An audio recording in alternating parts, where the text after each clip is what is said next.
to welcome you back to our bar sessions. Everyone has a packet, yes? You all have packets? Okay, I'm going to come around in a minute and collect your lottery tickets for those of you who haven't filled them out yet.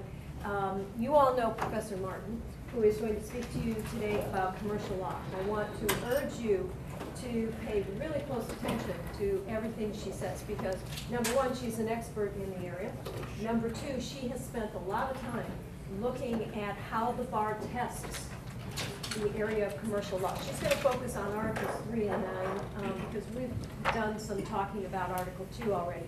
There's a lot about Articles 3 and 9 that you need to know, and most of you probably have not studied them in detail. And I see that we have a visitor here who I want to let us say a few words in just a moment.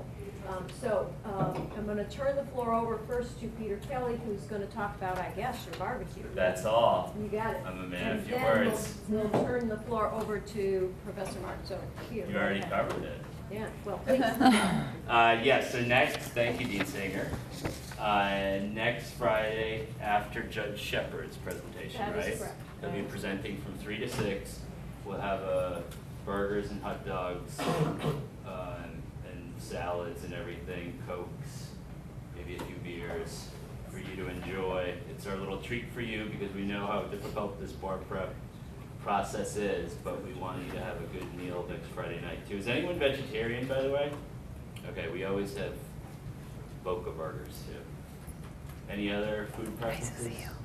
Lobster. Lobster. When you make $1 million, Chris, I'll host a lobster. donate We're $500,000 and We're then we'll have holding lobster. you to it, Chris. Yeah.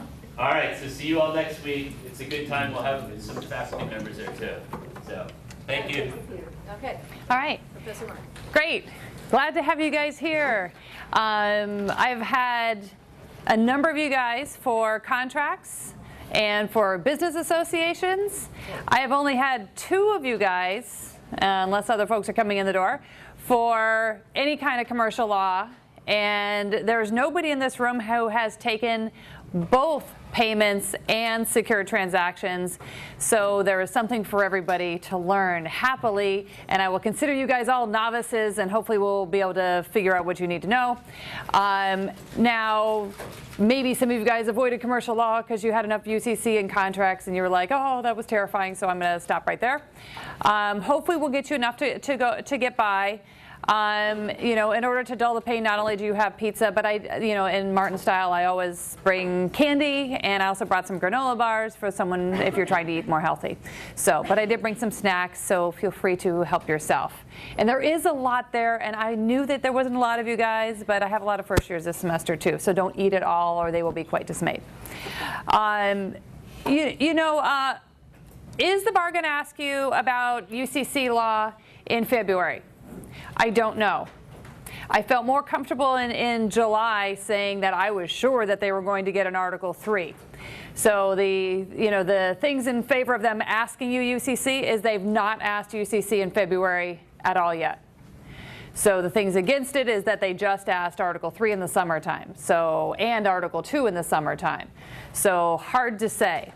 So in the end, let's make sure that you guys really spend some time on this and make sure you have enough to get by. I'm sure Dean Singer told you, maybe it was last week, that over the summer there was a very complicated Battle of the Forms question as the first question on the essays. And for a 1-hour essay, not only did it have Battle of the Forms in it, in terms of Article 2, it also had a UCC Article 3 question and a professional ethics question, all wrapped up in one nice little neat 1-hour question. So yeah, I know. So something for you guys to think about is trying to spot the issues quickly, figure out where the points are that you can make, and be able to say what you need to say briefly, because there's a lot in these questions. Because what I just told you about the last question they asked, you should be like, wow, that's a lot to try and cover in 1 hour. So let's talk about the kind of things that you want to hit, recognizing that students spend a whole semester covering each of these topics. So we can only cover what we can cover in about an hour and a half. do realize that there are a lot of subtle rules, exceptions to the rules. We won't cover all those here today. You may, when you're practicing essays, encounter some of the major ones, and that'll help you to master some of those that your bar review company thinks that are likely to come up. And so that'll give a time for you guys to reinforce. I do want to say, if you guys want to send me essays, I am happy to read. Anything UCC, which would be 2, 3, and 9, I would read BA, anything corporate related, and I would certainly read anything contract related. Unfortunately, that's probably the extent of my expertise. If you require moral support, I can certainly give that as well. But 2, 3, 9, and BA and contracts, right?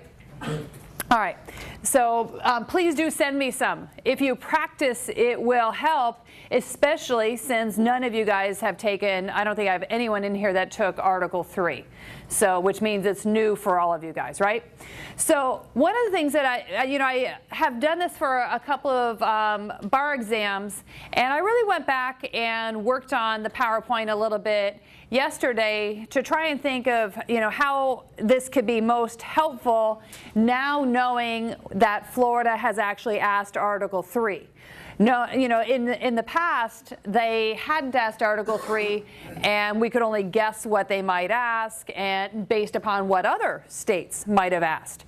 And so now I can say, well, Florida is pretty consistent with what other states have asked when it comes to Article 3. My plan is we're going to talk a little bit about Article 3 for the first half, I guess the first hour and a half, and then I think we get a break, and then we'll do the Article 9 secured transactions. All right?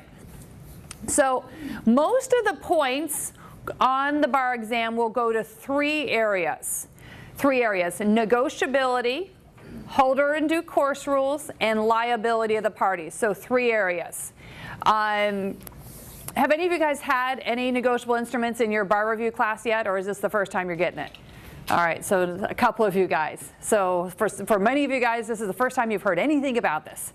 So don't let it terrify you, because I think the negotiable instruments is doable. Now, something I went back and thought about is, how are you going to frame the issues? You've got to be able to say, hey, I see some facts, and what are the issues that I'm actually going to write on my examination? And knowing, again, going back, these are the general areas, and those general areas are associated with specific legal issues. And I got it down to 5 specific issues that I think come up. Some of these I'll show you came up on the Florida bar exam in July, and other ones are ones that I just know are common in terms of other bar exams, right? So the first one is the simple, was there a negotiable instrument? In this case, when you're looking at a fact pattern, you're looking for a check or a note. It may just say note, it may say promissory note. But what we're talking about is a debt instrument where somebody promises to pay a certain sum of money because there's been a loan of some type, right? So the reason we ask this question is because it's a scope or threshold question for Article 3 of the UCC. Basically, Article 3 only applies if there's a negotiable instrument, and so then it becomes pretty important to say, hey, was there a negotiable instrument? And so looking at your facts are either going to have a check or a promissory note. If you don't have those, you don't have an Article 3 problem at all. You can don't worry about somehow you've missed something. No check, no promissory note, no Article 3 problem. All right? Hopefully, that'll help, because since none of you guys have had this, you might be thinking, well, is it somehow there and it's hidden? No, because they would do that. The Florida bar examiners would absolutely hide something, but this is not hidden well. Article 3 is not hidden well because to get in the door, you must have a check or a promissory note. Simple, right? All right. Now, there are elements, and we're going to break this down on the following slides, but that's your main issue. If we have a negotiable instrument, we ask that the next issue you have to be prepared for is, was the negotiable instrument negotiated? Was the negotiable instrument negotiated? All negotiated means is transferred. It means somebody transferred a check or a promissory note to somebody else. All right? And so I'll show you how to spot that, but it's usually by something called an endorsement, and we'll come back to that. The next question in terms of, again, legal issues, because you guys should be thinking, what am I going to have to write on the exam, is who is liable on the instrument? And by that I mean who has to pay on it. If we had a check for $1,000, or if we had a promissory note for $1,000, there often will be a question, well, who has to pay on that instrument? Fourth, can a holder in due course defeat any defense to payment of the issuer? Sometimes somebody might say, yeah, I wrote that check, but I have a defense. And so one of the issues comes up is whether there's a holder in due course, because what we're going to see is that a holder in due course can defeat many of these defenses to payment. Meetings, you know, someone may say, hey, you owe me the money, and they say, but I have a defense. And then the person says, but I'm a holder in due course, and so I get paid even though you have a defense. All right? And so we'll come to that. So that's the let's see, fourth issue here. And the last issue that comes up frequently is, does fraud or error or some other kind of wrongdoing provide a defense to an obligated party? Often the obligated party is the issuer, but we'll see how that works, all right? So these, if you imagine, you know, I've got the bar exam, it's in front of me, and I see one of those dreaded checks or one of those dreaded notes, your issue is like that, your legal issue is going to sound like one of these five. I am almost certain that I have covered all of the major areas. There could be some subtle things, but remember what we're trying to do here is let's see if we can get most of the points that might be allocated this, and to show you that my prediction is true about where these points are going and that these are the issues. In my PowerPoint today, I do look at the July 2014 exam from Florida, and lo and behold, three of these issues were there. All right? All right. So we said that the first issue is whether there is a negotiable instrument at all, our threshold issue. And so what we're looking for here is, again, in order to be governed by Article 3, we have to have a negotiable instrument. In order to have a negotiable instrument, there are 7 elements that you must meet. How many? 7. Guess how many you have to memorize? 7. If one is breached, do we have a negotiable instrument? No. All right? Now, I have to tell you, these are not intuitive. These aren't. This is one of those things. Before you came here today, you were like, I had no idea. I never heard of any of this. Well, the reason is they are very specific to the code. They're not one of those things sometimes we can guess. So you actually just have to memorize them. You're going to have to sit down and you're going to have to memorize the 7 elements of negotiability, because we need to know if we're in Article 3 at all. And so here we go. Not intuitive. You must know them. All right. Number 1, a written promise or order. A written promise or order. When we get to the written promise or order, we're talking about something that's signed. Some kind of signed writing. All right? Some type of signed writing.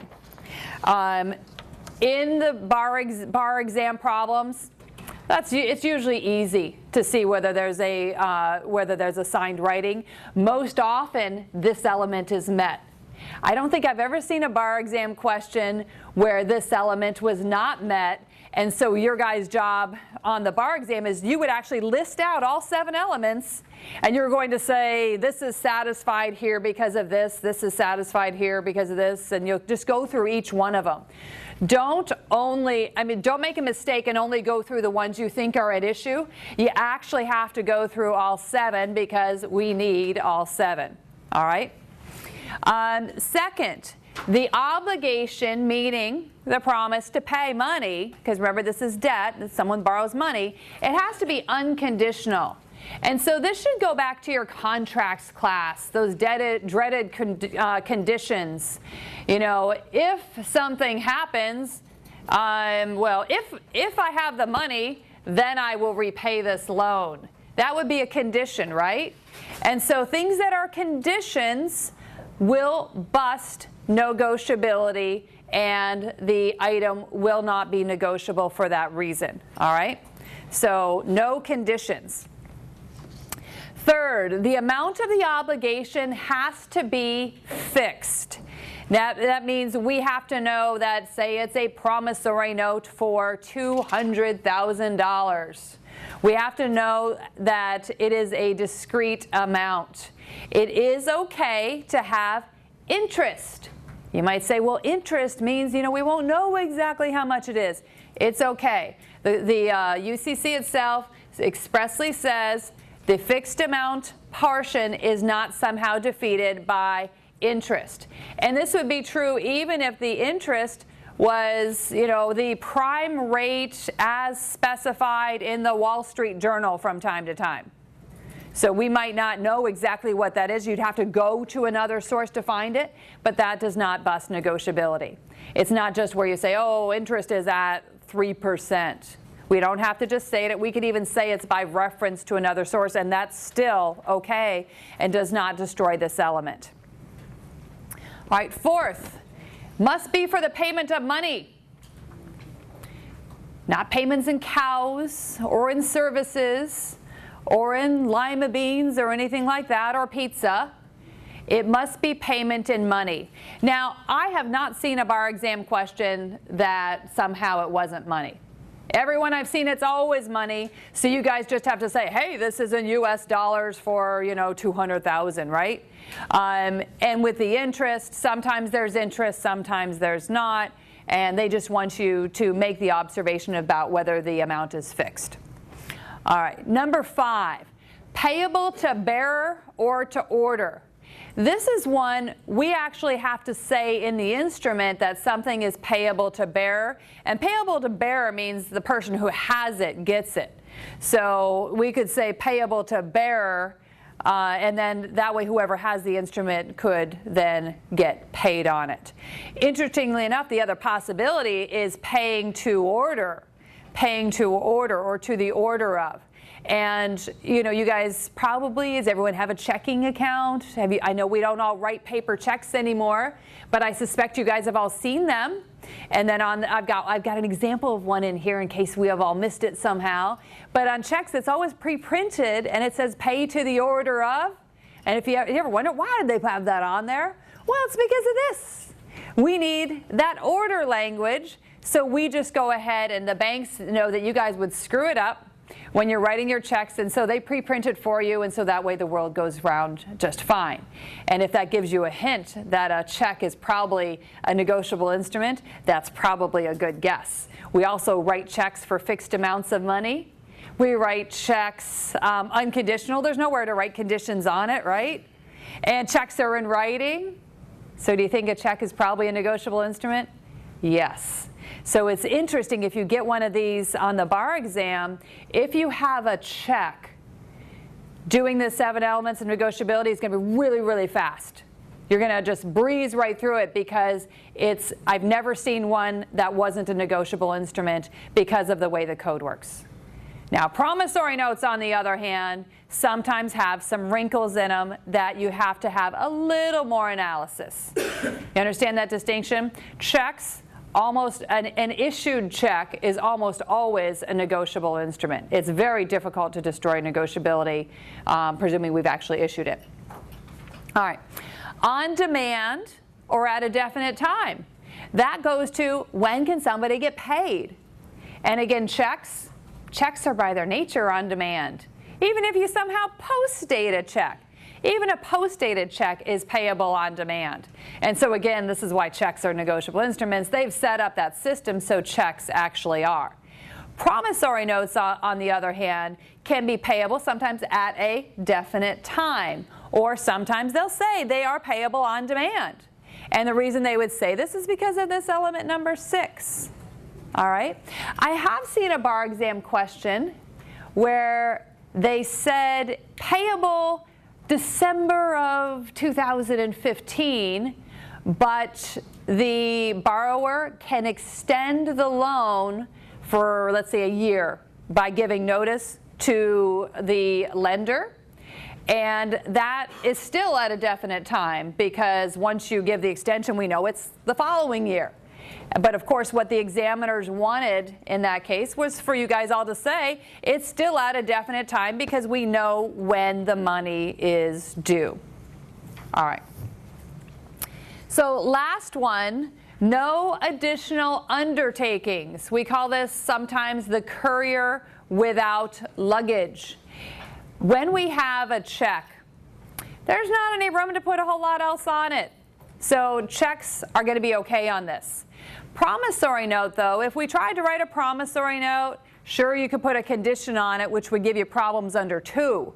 But also, what if we just wrote other promises?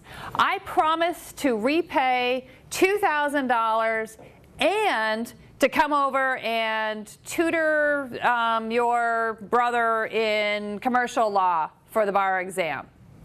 That would be 2 promises, right? And so when we have additional promises, that would violate the additional undertakings. We might say this additional undertakings is no additional promises. We just want a promise to pay money. Because remember, our second issue was about transferring these things. And so it might make sense to the first person that there might be some additional obligations. But if we transferred some promissory note over to Mr. O'Hara, you don't know anything about this tutoring for the bar thing. You don't want to be involved.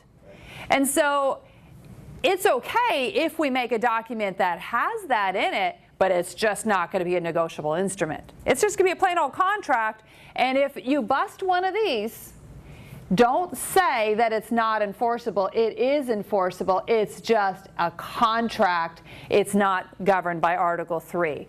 And so if we satisfy these 7 elements, we're governed by Article 3. If we don't satisfy them, even though you've called it a promissory note, it's just a contract. All right. So I don't know if any of you guys have seen this yet, last summer's bar exam. Have you guys all been terrified by this yet? The whole retailer, and these are about golf. It's a transaction for golf clubs. It was the first question on the bar last summer. Did you talk about this question? I didn't do this question. All right.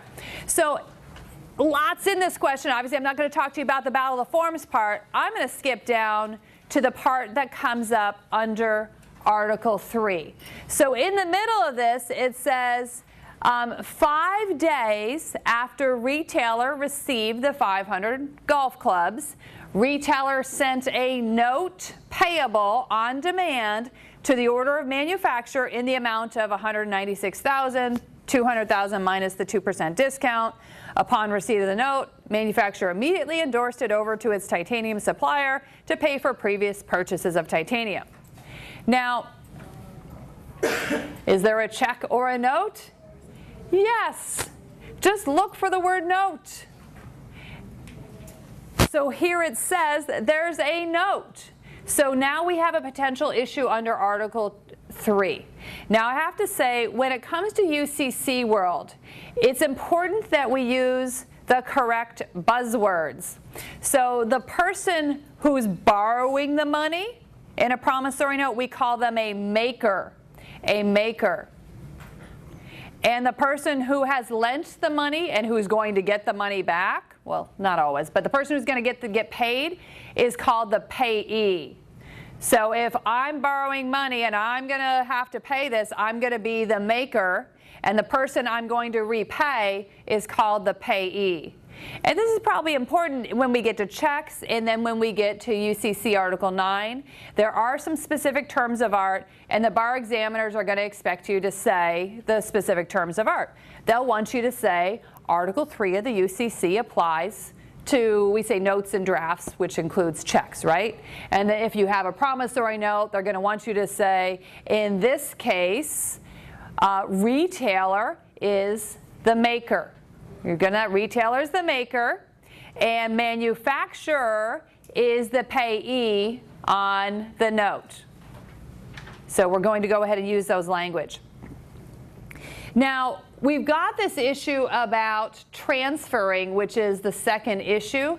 And that issue comes up, I said is it negotiable?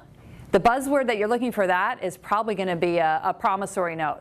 Because I doubt they're going to give you an is it negotiable question with a check because it's too easy. So it's at most bar exams, it's a promissory note. If they ask you about a check, it's probably going to be about some kind of fraud and wrongdoing. So if we have the note, which means, hey, if somebody has it, oftentimes they transfer it. And the buzzword for somebody transferring, that second issue on my list, is endorsement. Note should trigger issue number 1, and endorsement should trigger the issue number 2, presuming we have a negotiable instrument. So watch for something that says that there was an endorsement. And here it says manufacturer immediately endorsed it over to titanium supplier. All right? So how are we going to answer this? Now, right now, we're prepared to do our 7 elements of negotiability. They did not give you a lot of facts, which thank goodness, because this was coupled with a Battle of the Forms question and was hard enough as it was. So at least the Article 3 part, even though it had 3 components to it, was a little softer, okay? And so now, remember, negotiability, 7 elements, so we must identify all 7. I like to start when I'm doing bar exam questions with a conclusion wherever I can. So I would suggest that somewhere toward the beginning you're going to have a conclusion. And here I say the note from retailer to manufacturer appears to be a negotiable instrument because it meets the requirements of negotiability.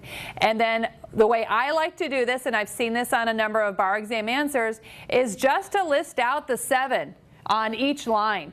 Go ahead and put signed writing, promise to pay, unconditional, fixed sum of money, on demand, order, to order, and courier without luggage. Because now, by the time you get to this, you know you got to do all 7, and you want to make sure to signal to the bar examiners. You don't want it to be difficult to read yours. You would say, look, I know there's 7. Here, look at me. I'm showing you that I can do all 7. And look, I have done all 7, and I'm giving you a conclusion. Go ahead and just be very clear about what you're doing. Don't hide it or make it difficult. Simple, straightforward wins the game and gets the points. So, signed writing. It said here in the facts, it just says the note was sent to the sent by the retailer. It doesn't come out and say that there's a writing, but it does suggest that there's a writing. So, and we don't have any facts as to signing, but we don't have any inference that the note is improper here.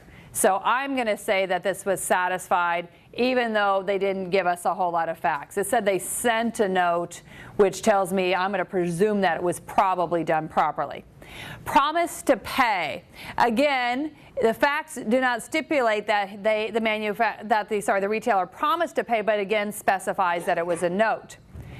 Unconditional, again, you're going to say, hey, there's nothing in here that has any conditions. Look how easy this is so far. If you had this on the summer, this is the kind of UCC 3 question you would be hoping for, because so far we're like this, we're going through our 7. There's nothing to trouble us. And we just have to really come out and say that there's no facts to indicate that the element wasn't met. When we get to fixed sum of money, that requirement is met because it says $196,000.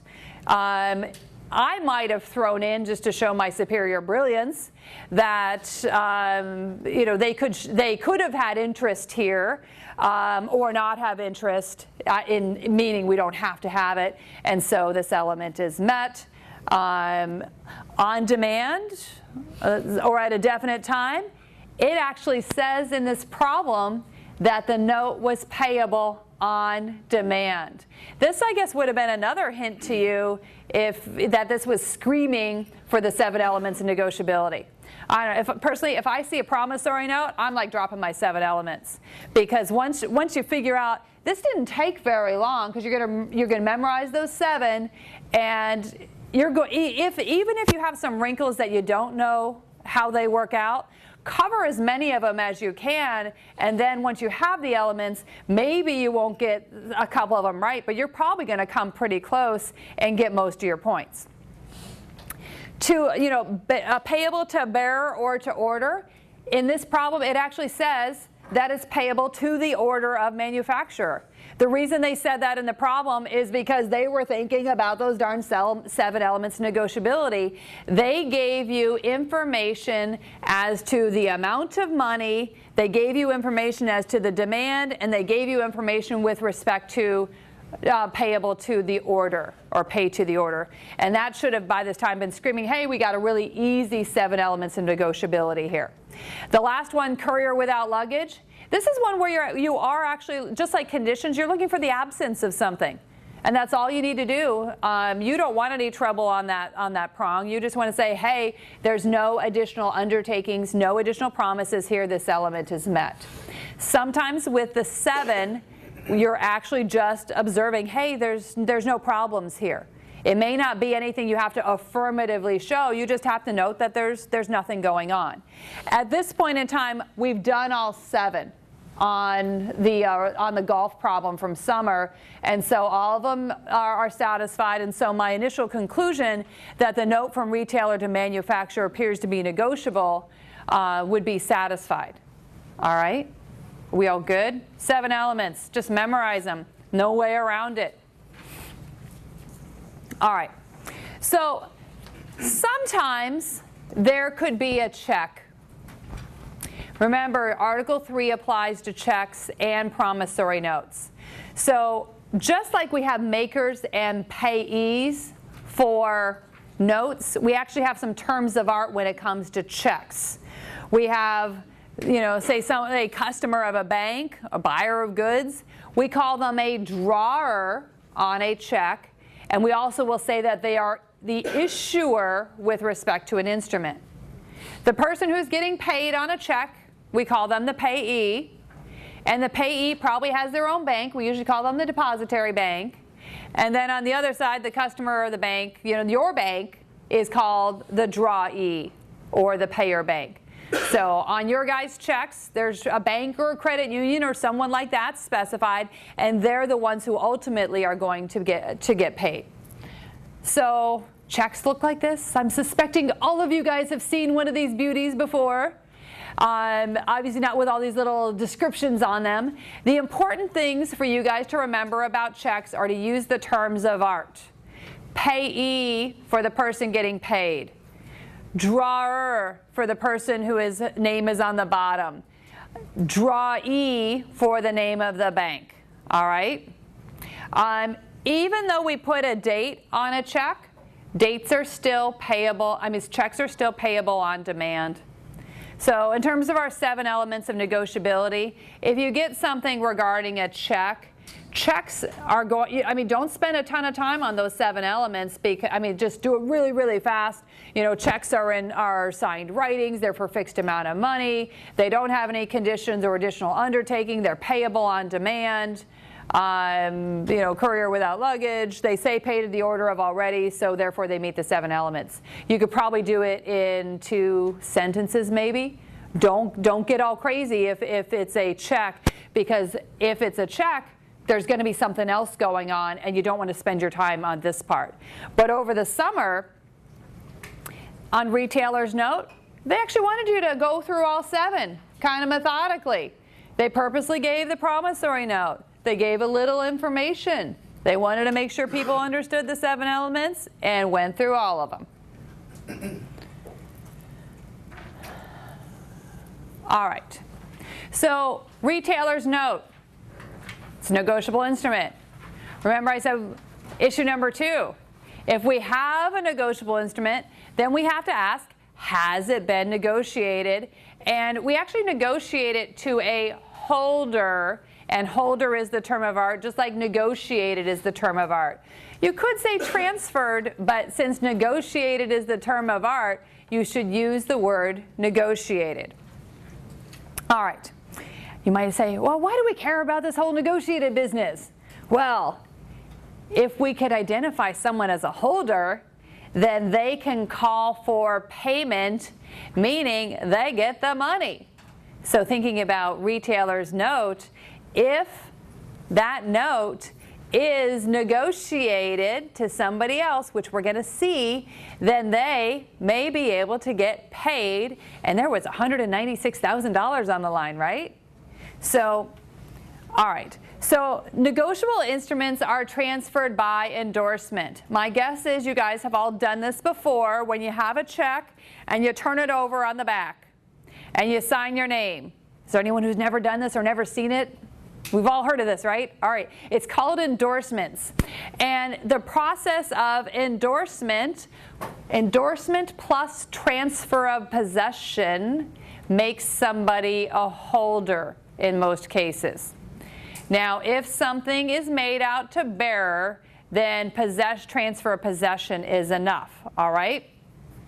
So I've got a few things in, I guess in the margin here, but let's talk about endorsements really fast. So sometimes if we imagine the check in our, or actually you could do a promissory note, we could negotiate a promissory note because they actually did in July of 2014. So you endorse a promissory note just like you would endorse a check. Turn it over and put the signature on the back.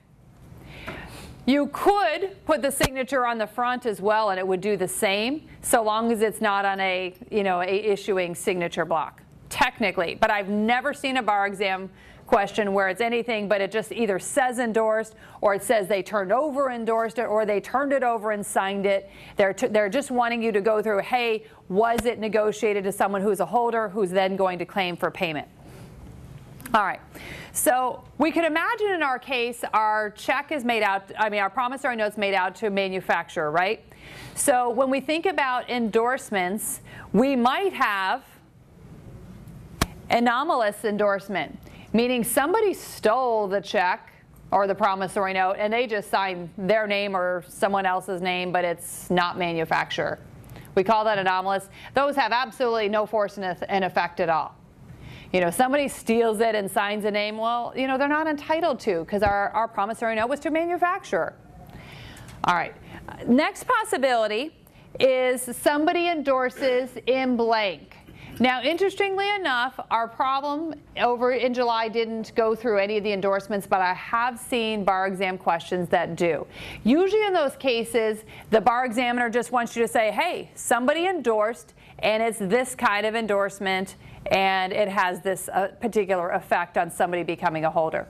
So if somebody just endorses in blank and then transfers possession, it actually makes the item bearer paper, which means further transfers could be done just by transferring possession. Third, special. We just sign Peggy and we say pay to Sally, or we sign manufacturer and we say pay to competitor. And so if this happens, then the only one who could actually then further negotiate or get paid would be the person who is named. All right, it kind of prevents further negotiation except by the person who is named. So if you were worried about something getting stolen, I guess if you're on the way to the bank, don't sign all the checks on the back, and you're on the way to the bank and you got a bunch of checks are made out to you. Grandma gave you some money. You're really, really happy. It's your birthday. And so you've got a check from Grandma and you turn it over and sign it. If you just sign your name and then you lose it, then anyone could pick it up because it was in blank. And so sometimes we want to do something special. Either we could endorse it to somebody else, or we could do what we call a restrictive endorsement. I don't know if anyone has ever done, sign my name, Martin, for deposit only. Anyone ever do that? If you do like iPad and you're trying to do remote deposits, well, we call those a restrictive endorsement, because guess what? Once I say Martin for deposit only, B of A, and I'll usually put my account number on it, guess where that check can go? My account, and that's it. So even if thief steals the item, there's nothing to be done about it. They can't use it because we've restricted it, right? All right. So in our problem, let's go back to retailer and manufacturer. It says in this problem right at the end, manufacturer immediately endorsed it over to titanium supplier to pay for previous purchases. Somebody endorsed. They endorsed it over. And then later in the problem, it tells us that supplier now has the note. Endorsement plus transfer of possession makes supplier a holder.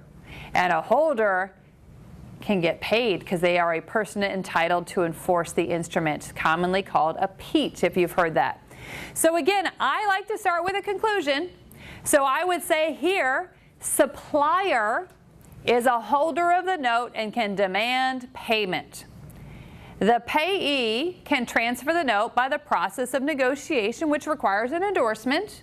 A holder is someone who is entitled to payment who has received the item through negotiation. Here, manufacturer endorsed the note over to supplier, and the facts indicate that supplier has possession of the note. Negotiation by endorsement plus possession makes supplier the holder. And so in this, all we've got to say is, remember, first we say, hey, we've got a negotiable instrument. Yes, it's been negotiated. 2 issues down. All right, third issue. Who is liable on the instrument?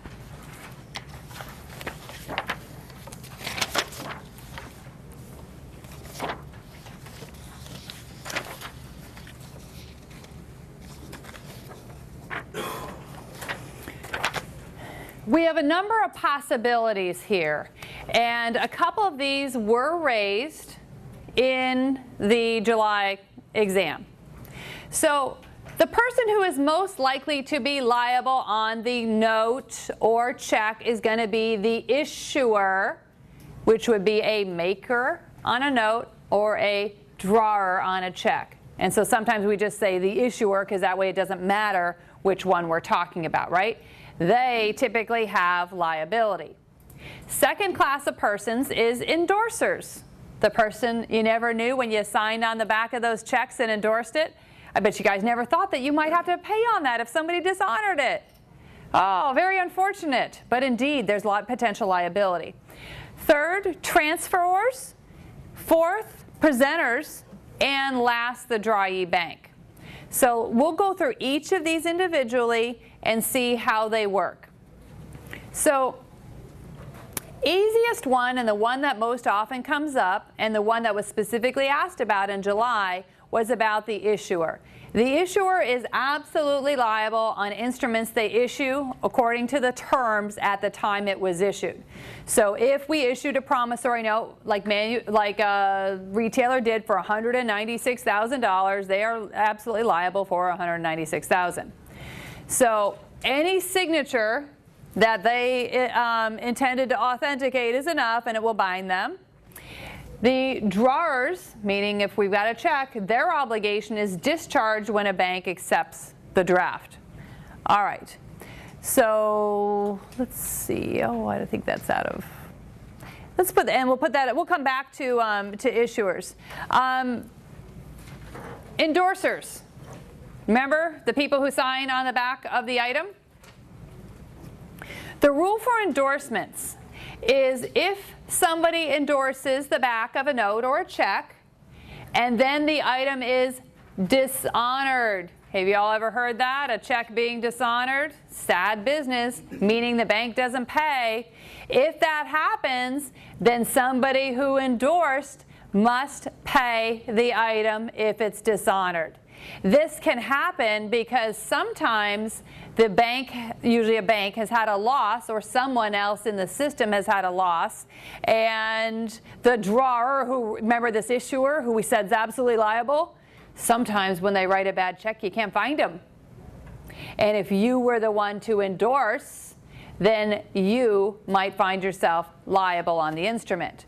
And so when we think about this, the payee might endorse to some check casher, and then the check casher then deposits the check, right?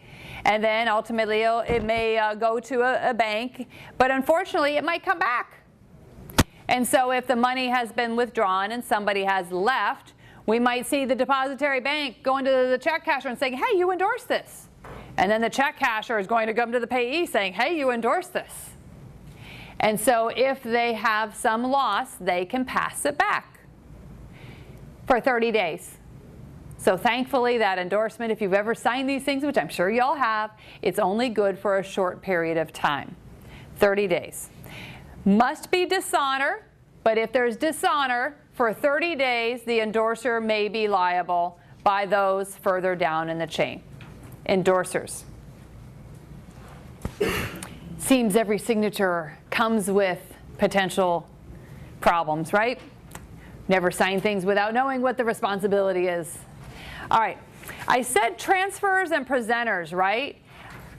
I used to think that many times bar examiners didn't ask this, but I think it was asked in kind of a soft way in July. So unfortunately, you guys have to deal with it.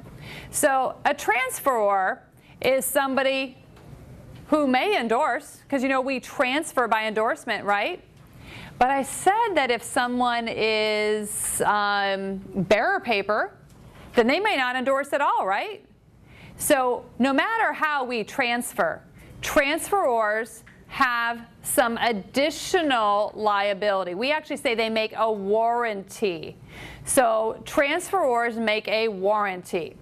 And then we'll see that they make transfer warranties to each other, and we make presentment warranties to the payor bank, the bank who ultimately pays on the item. So only the payor bank can claim presentment warranties. Everybody else in the chain has to claim transfer warranties. All right, so if it's just the check casher, for instance. You know, because what if that 30 days has already passed and there's no more endorsement liability available? Maybe they want to try something else. So maybe transfer warranties. The thing is, when it comes to these warranties, it's like every warranty you guys ever see. Not all warranties are that good. You ever get something and you're like, oh, it has a warranty. And then whatever you have breaks and you're like, oh, this warranty sucks. Doesn't have a whole lot for you, right? So these warranties, like every warranty, they're not absolute. So people who transfer an instrument make, I don't know, I put the three that I thought were most important. That they're a person entitled to enforce the instrument, meaning they're a holder. That the signatures are authentic and no alterations. This one can be a problem because if somebody gave you a check and then you transferred it to a bank and it turned out that the signatures before you were not authentic, maybe somebody, it was a stolen item, even if you didn't know. Doesn't matter, you are warranting that all the signatures are authentic and that there's no alterations. And then the last one is that there are no defenses to payment that can be asserted against the warrantor. Defenses to payment, the one that I think most often comes up is a pure contract defense to payment. And that's the one that actually came up in July. And so when we get to retailer, remember, hey, there was this transfer and defense, and a common defense is a contract defense, and I'll show you how it came up. Presentment warranties did not come up, but I think it's important, you'll have to see a bank being the one that's making the claim for presentment warranties to come up. But presentment warranties are not the same as transfer warranties. So the only way I think you can do this is, I picked the ones I thought that were most common, and you're just going to have to memorize them. Just like you're going to have to memorize 5 classes of people that might be liable on an instrument. And you're going to have the correct buzzwords. I've got no way around it. I don't think you would ever think, somehow intuitively, oh, transfers and presenters. You're going to have to memorize it. So presenters, the warranty's a little bit different. It's still got that the person's a person entitled to enforce. No alterations is still there. But look, the signatures beyond authentic is not there. Because I guess we think the banks are in charge of knowing signatures being authentic. So in terms of presenters, they don't get that warranty. Banks don't get that. No knowledge of unauthorized signatures. This could be a little bit of a distinction between transferors and presenters in terms of warranties, right? Because from the bank's perspective, they could only charge you if you knew about an unauthorized signature. But if it's a transfer warranty, it doesn't matter whether you knew or not. And then the last one, that there are no defenses to payment that can be asserted against the warrantor, that is the same as what we saw. So a little bit of slight difference here. All right, let's go back to our friend retailer, July 2014. So it said in here that we transferred this item by negotiation, right?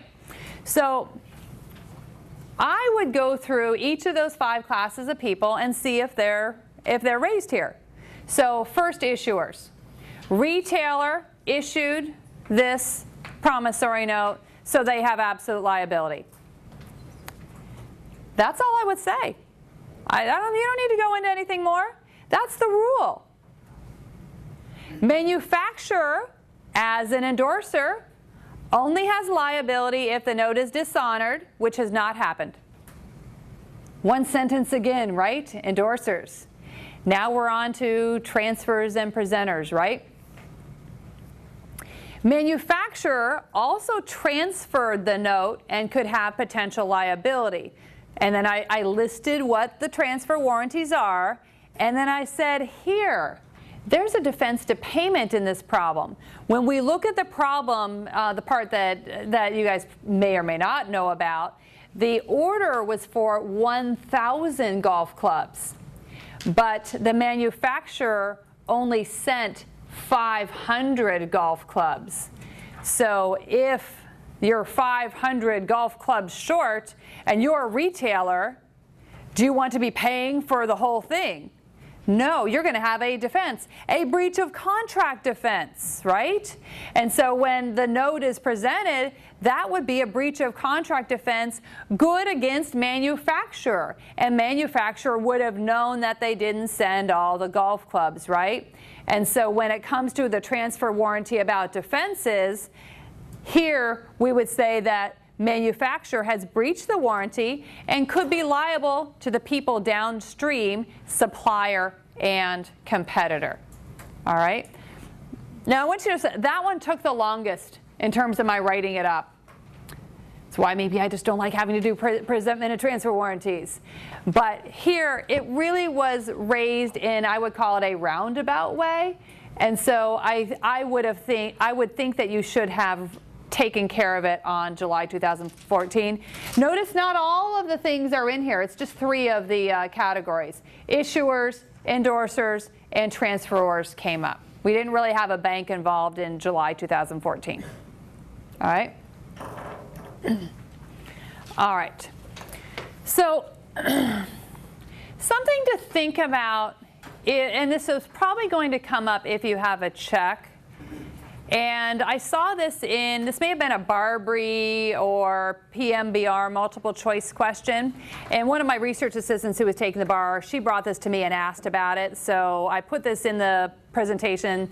I don't know if you guys are going to have any multiple choice questions, or if you might have this kind of thing come up in an essay. But sometimes, we say that the drawer's liability is absolute. But that's not exactly true, because the drawer is actually only obliged to pay when the draft is dishonored, because remember, drawers are about checks. We're not talking about notes now. A drawer is for a check. And so the drawer only has to pay if the draft is dishonored. And so what does that really mean? Imagine you go to Publix and you buy some groceries, and you get to the checkout stand, and you're like, I've never written one of these checks before, but maybe I should try it so I understand how this whole thing works. And so you decide to write a check. Now, you write the check and Publix takes the check, right?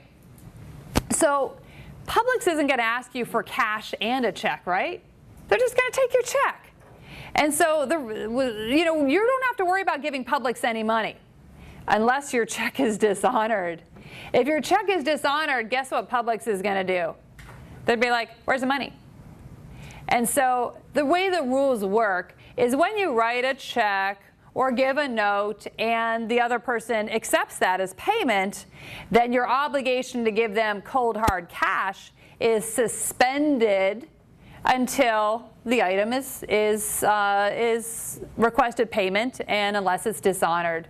And so at least here, we would say that a drawer on a check doesn't have to pay unless it's dishonored, because we presume that Publix is going to go get the money from your bank. Publix is not going to show up at your door and say, here, look, I've got a check, give me some money. They're going to go to the bank, and that's where we expect them to go. Word about banks. Lest you think banks must pay, they don't have to pay.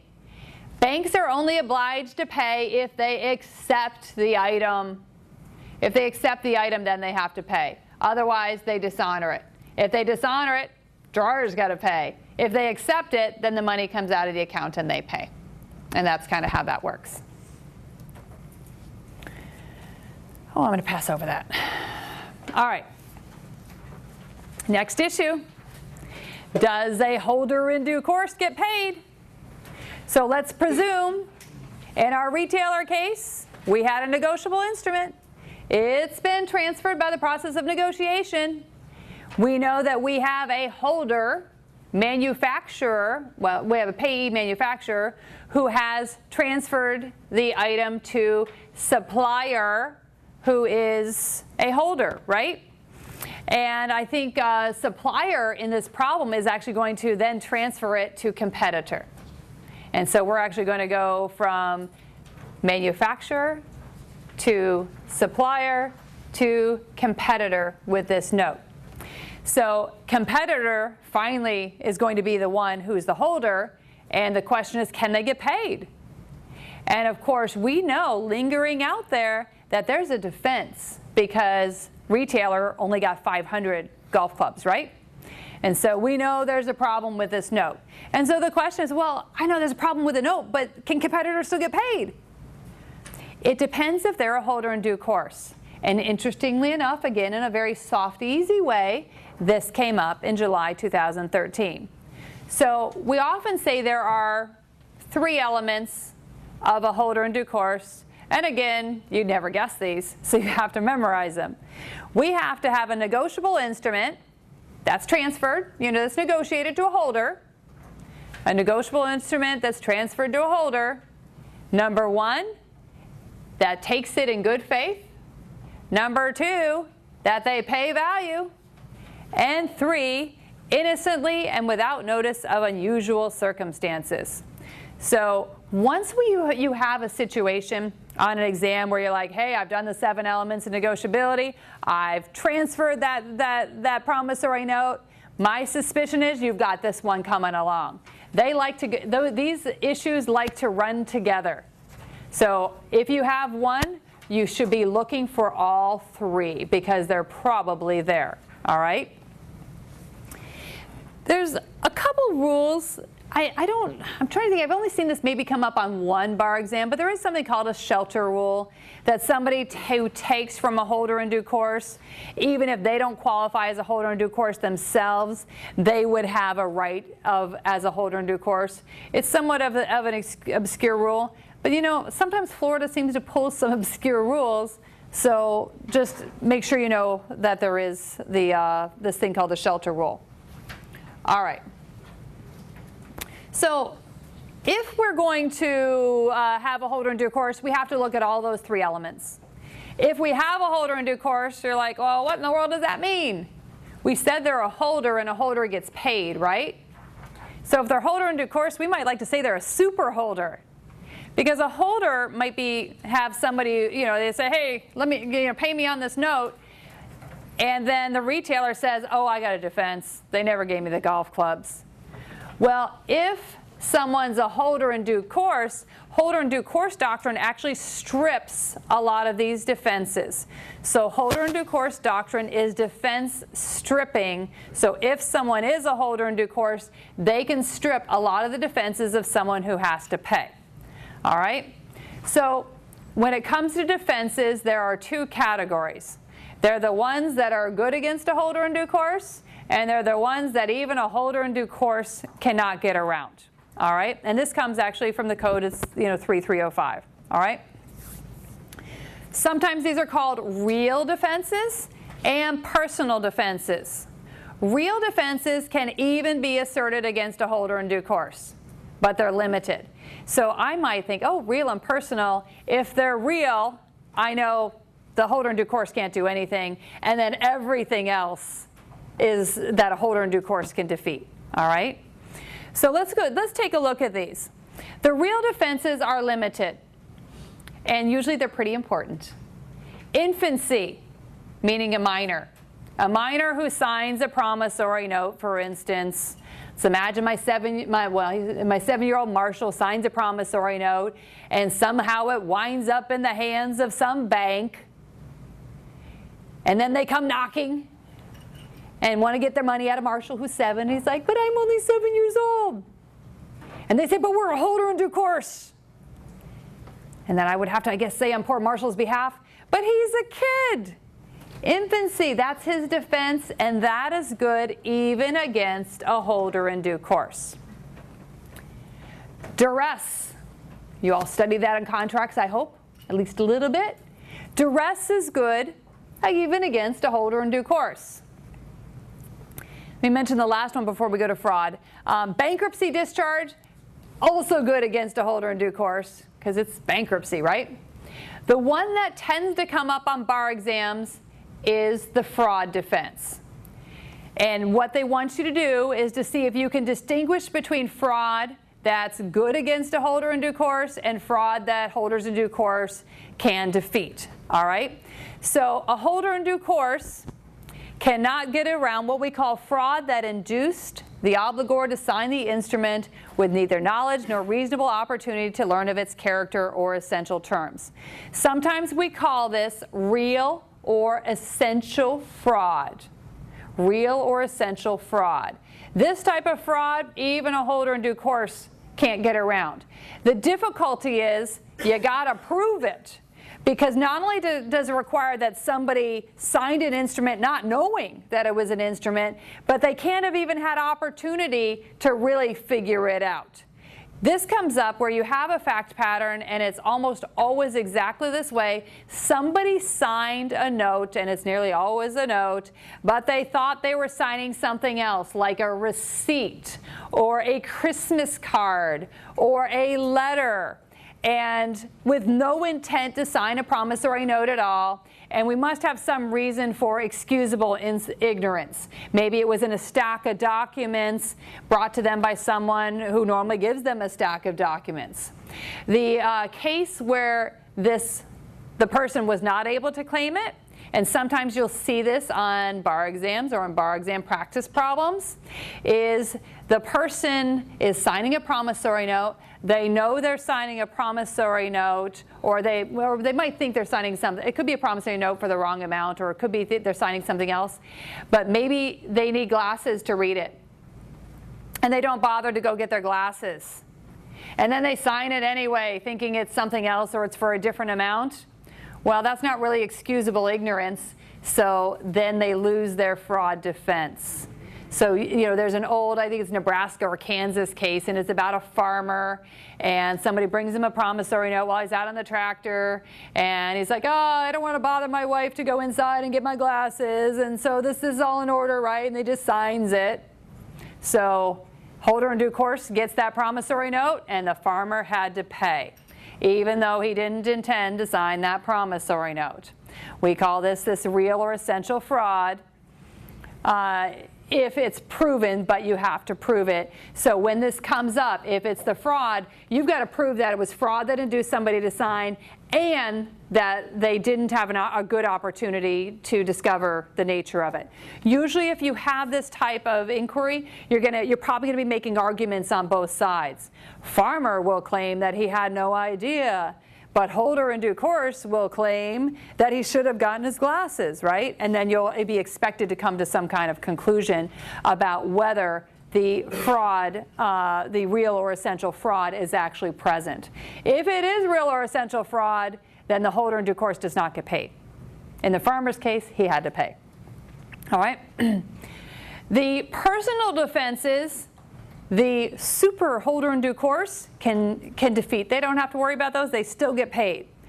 Statutory defenses, Defenses on the underlying obligation, which would be contract defenses. And yeah, those are probably the most common. And I guess all other fraud.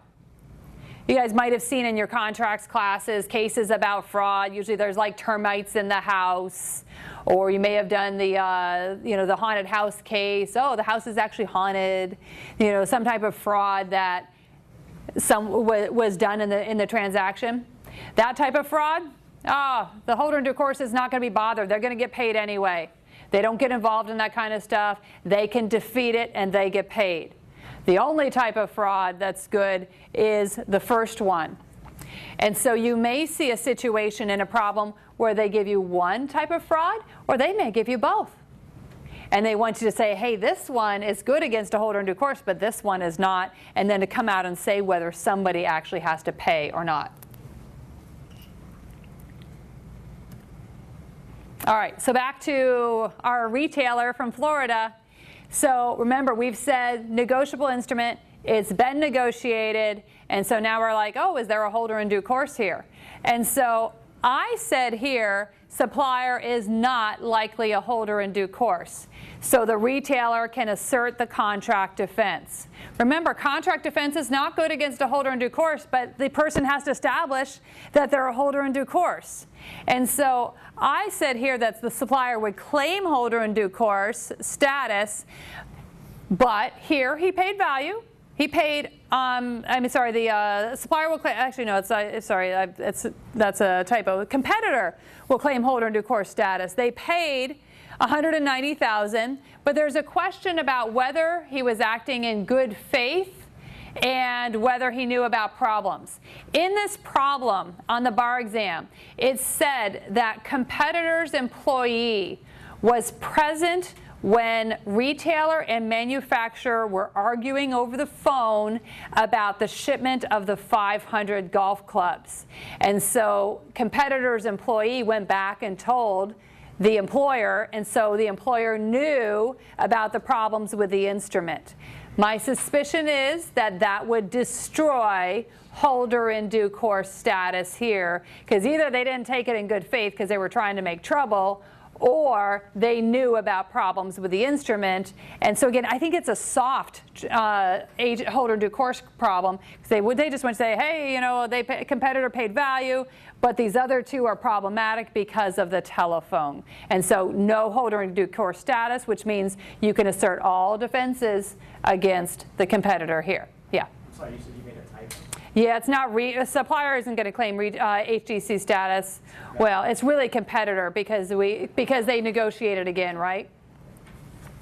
So, but supplier doesn't have the instrument anymore. So, and then the competitor paid $190,000. And just to note, competitor paid $190,000. They didn't pay $196,000, right, which was the face value of the note. That's still value for purposes of holder in due course status. They paid $190,000. That's still value. No problem that they didn't pay full face value.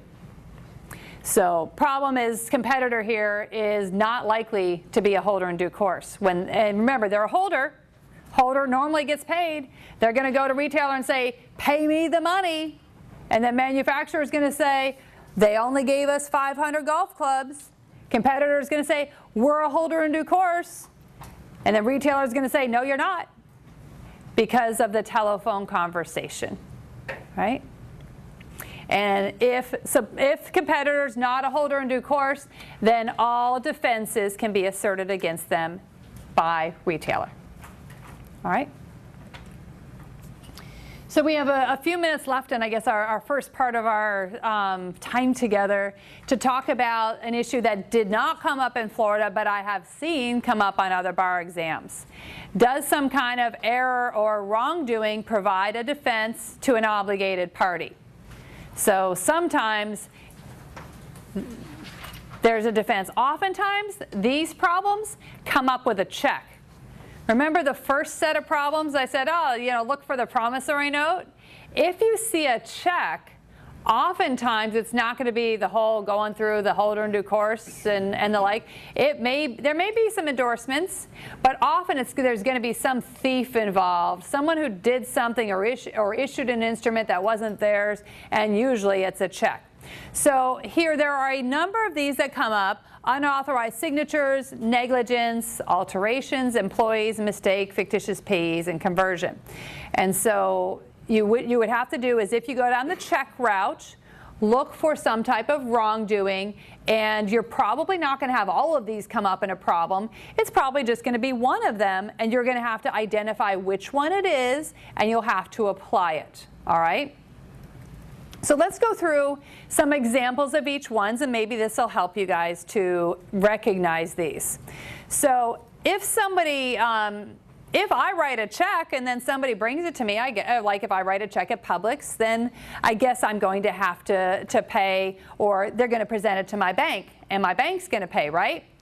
But we could imagine an unauthorized signature. If somebody steals my checkbook and writes a check down at Publix, we can't imagine that I'm going to somehow be responsible for that, and it's 100% true. We would call that an unauthorized signature, and that does not operate as my signature. So if someone comes to me and says, hey, you're listed as the issuer on this instrument, I'm going to say, no, I have a defense. That's an unauthorized signature. That's not me. This is an easy one to spot. The named drawer, even if a thief signed in my name, it's completely ineffective except a thief's own name. Negligence. You know, negligence comes up rarely, and I wouldn't say, you know, I guess negligence in a tort style, negligence is whatever it is when you see it, right? So in negligence in UCC world, if thief comes and steals my checkbook, have I been negligent in leaving my checkbook somewhere where someone could steal it? Well, the negligence examples in the code show that this is a very limited drawer. And so, someone says, hey, I want money, Martin. And I say, oh, but it wasn't mine, unauthorized. And then they come say, but you were negligent. Well, the problem with that is this is a very small window for negligence. The example they give in the code is that a company leaves, the employee leaves the rubber stamp for the checks right near the checkbook and right in an open drawer. That seems pretty bad, right? That's the example they give for negligence. If a company did that, then the bank is going to say, I know you didn't authorize this, but you're going to have to pay.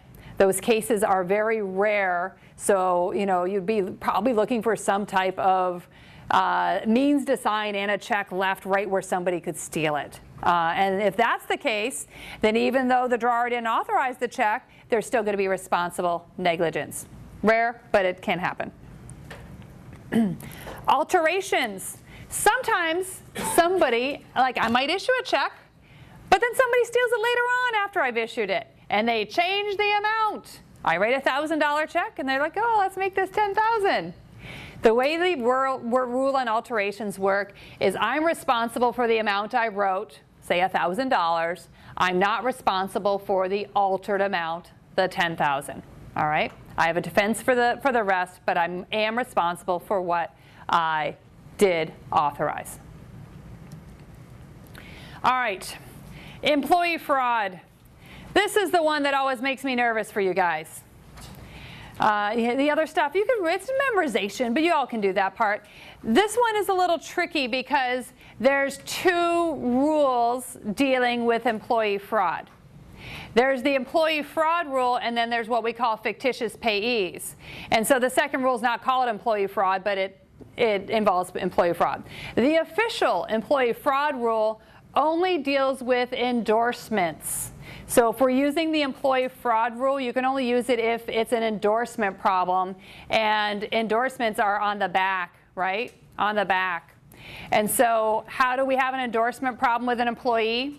Either company's writing a check to some supplier and the employee steals it and endorses it, or somebody's paying the employer and the employee steals it there. In these cases, the employee fraud rule would in fact work And let's see, but in order for this to actually happen, we have to have an employee who is charged with responsibility for instruments at the business, and as long as the bank wasn't negligent, right? So imagine we've got a bookkeeper at our company. So bookkeeper's at the company, and she steals a check that's made payable to her employer, and she signs a fraudulent endorsement. In this case, the employer cannot claim conversion of the check. Or alternatively, if the employer, Eric employer's job includes stamping employer's blank endorsement on checks, he steals one check and deposits it in his account. In this case, there would be no fraudulent endorsement. This is example 4. We only use this rule if there's a fraudulent endorsement, either on checks coming into the business or checks going out. All right.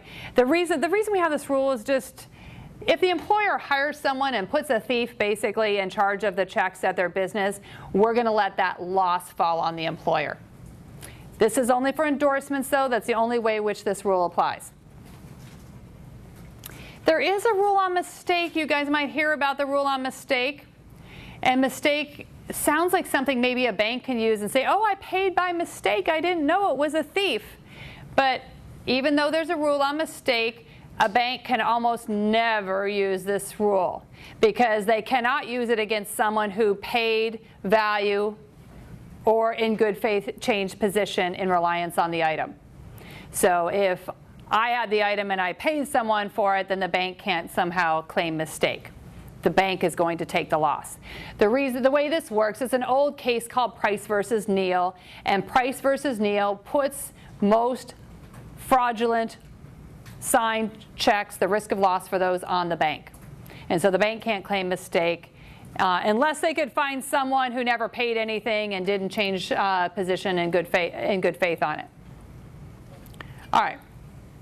Remember I told you there was another rule? So there's a rule, and it's called imposters and fictitious payees, and they're actually in one section of the code, but I like to think of them as 2 different rules.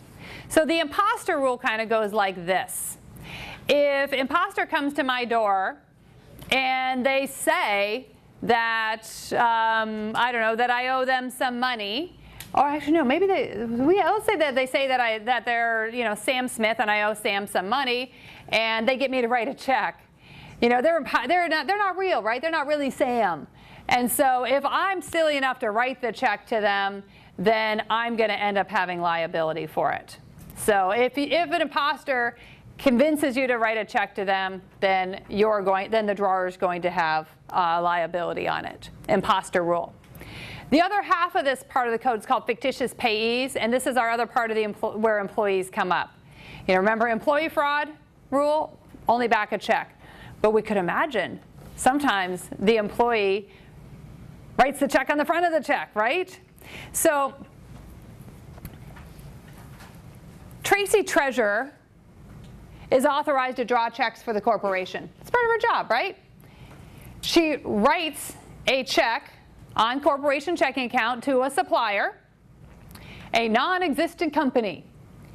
She didn't intend for them to have any money to actually get this because 1, they don't exist, and 2, guess what she's going to do with the check? She's going to deposit it in her own account or an account that she set up for purposes of this fraud. If this happens, then Tracy, as the holder of the check and her depository bank, is entitled to enforce the instrument. Again, this is the opposite side of our employee fraud rule, right? Because our thought is here that her intent, she was permitted to sign these checks. And so her intent is going to decide who gets to sign the checks, and if so, we're going to allow the losses to fall, and someone who's a holder is still going to get paid. There's not going to be a defense as to, hey, this is not authorized. And that would be true whether supplier was a real company or not.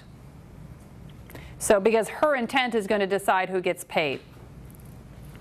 This if it comes up, it can be complicated in some applications, but if you guys get it, it's going to be an employee. It's going to be an employee. I've never seen it not be an employee. And what they really want you guys to do is to see, can you tell the difference between the back of a check and the front of a check? I wish I was Well, it's subtle that way, right? Endorsement, it's the back of a check and it's the employee fraud rule. If it's the employee, fraudulent, doing the fraudulent activity on the front of the check, it's usually this fictitious payee rule, and in most instances, the employer is going to have to pay on the check. And so they just want you to realize we're going to get to oftentimes the same outcome, but different rules. And so they want you to say, hey, this is the fictitious payee rule. The endorsement rule was the employee fraud rule. Last thing, conversion. Interestingly enough, somebody who is not the drawer or the drawee is a stranger to this whole transaction, right? So if I wrote a check to Publix and then thief stole the check, hey, that check is supposed to be Publix, right? But Publix can't go to my bank and demand the check, even if, so we have common law actions of conversion. And so their action isn't one of a classic nature, it's one of a regular common law nature, even though we have a code provision. So they could claim conversion and get the check back if they could find it, and that's what they have. They don't have all this negligence and employee fraud and fictitious payees. Publix would have only conversion in these instances. So who has claims for what? Putting it all together. We could imagine we've got a drawer who issues a check, right? We've got a payee who sold something. We've got some kind of intermediary financial institution. Then we've got the payee bank, payer bank, known as the drawee. The drawer issuer can claim the unauthorized signatures. I didn't write the check. The payee can claim conversion. There's also a lost, stolen, or damaged rule. And then the banks and others who are up there potentially presentment warranties, negligence, imposters, fictitious payees, employees, and those arguments are usually going to be associated with people who are up at the top, but not the guys down here. This did not come up in Florida quite happily, right? Yes, I know. But I have an example of it because we have a couple minutes, right? So this did come up in New York. And since we see Florida kind of wanting to do some of the things that the other states are doing, my suspicion is if you get this kind of thing, we're going to either live on the promissory note side, like we did in July, or we're going to be on the check side, which maybe you'll have some endorsements, and then you're going to have some type of wrongdoing, and you've just got to pick the right wrongdoing, and you've got to say who's liable on the wrongdoing, okay? Just, make sure that you can say, hey, if it's a note, I'm probably going in this direction. If it's a check, I'm going in the other. So this one I like to call Dan the life insurance man. And this was actually combined with a criminal law and criminal procedure problem, which would scare the bejesus out of you guys, because things involving fraud, boy, fraud goes on everywhere, right? Fraud could be combined with criminal. People do go to jail for stealing checks. You guys have probably heard of this, right? And it could be a criminal procedure combined. It could be a BA. It could be a family law issue. And so don't presume just because, hey, this isn't the business problem that I don't have to worry about it. If you see a check, then you better be looking for these issues, even if it's combined with something else, all right? So in this one, apparently Dan works at the insurance company, and he gets to issue checks, and basically he gets to request checks at his business.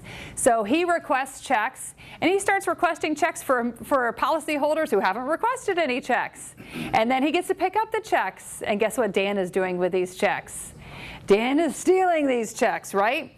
And so he then signed the payees' names. The check might be made out to Sarah Jones, and so Dan's going to sign Sarah's name, Paula payee, pay to the order of Dan, and then he's going to cash the checks to the bank. And so, of course, Dan gets arrested, and so there's the arrest part of this. And I'm not going to talk about the criminal part. I'm only going to talk about Dan. So what would you want to do here? Now, this is fraud on the front of the check. because this is in the issuance. He got his company to issue checks that should not have been issued, right? And so this is one of those fictitious payees. And so we have the issuance of an instrument by an employee. It's not really on the back side. And so ordinarily the bank is liable to the drawer for these wrongful checks, but not here. Because we have the fictitious payee, we're going to actually have the check has now been properly negotiated. I guess Dan can go to jail here, but either we have the insurer could have implemented a policy to prevent these checks from being issued, so the checks are going to be properly negotiated and the company is going to have to pay. Fictitious payee rule.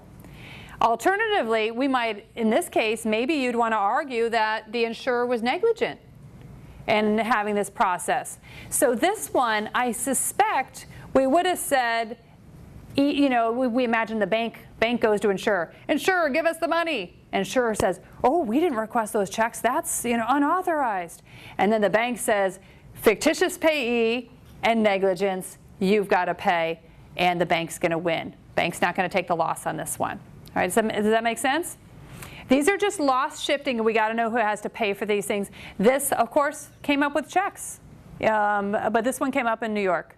So this one, I would have had two alternatives. I would have done the fictitious payees and then the negligence. All right? I think that's all I have on that's all I have on Article 3. More than enough, though, right?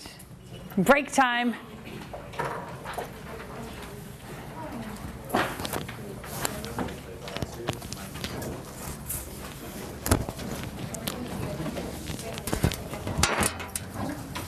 You okay? Yeah, I have a question. Oh, yes. So, if you write a check to the order someone, Yep, to Barbara Singer. She'd be the payee. okay, but how can I take this check out and take it if I don't have the ID or something? Well, you're not going to deposit in your account. Let's say, all right, let's go through it one at a time. You write it to Barbara Singer, and you sign here, right? And we'll make it for like $10 or something like that, right?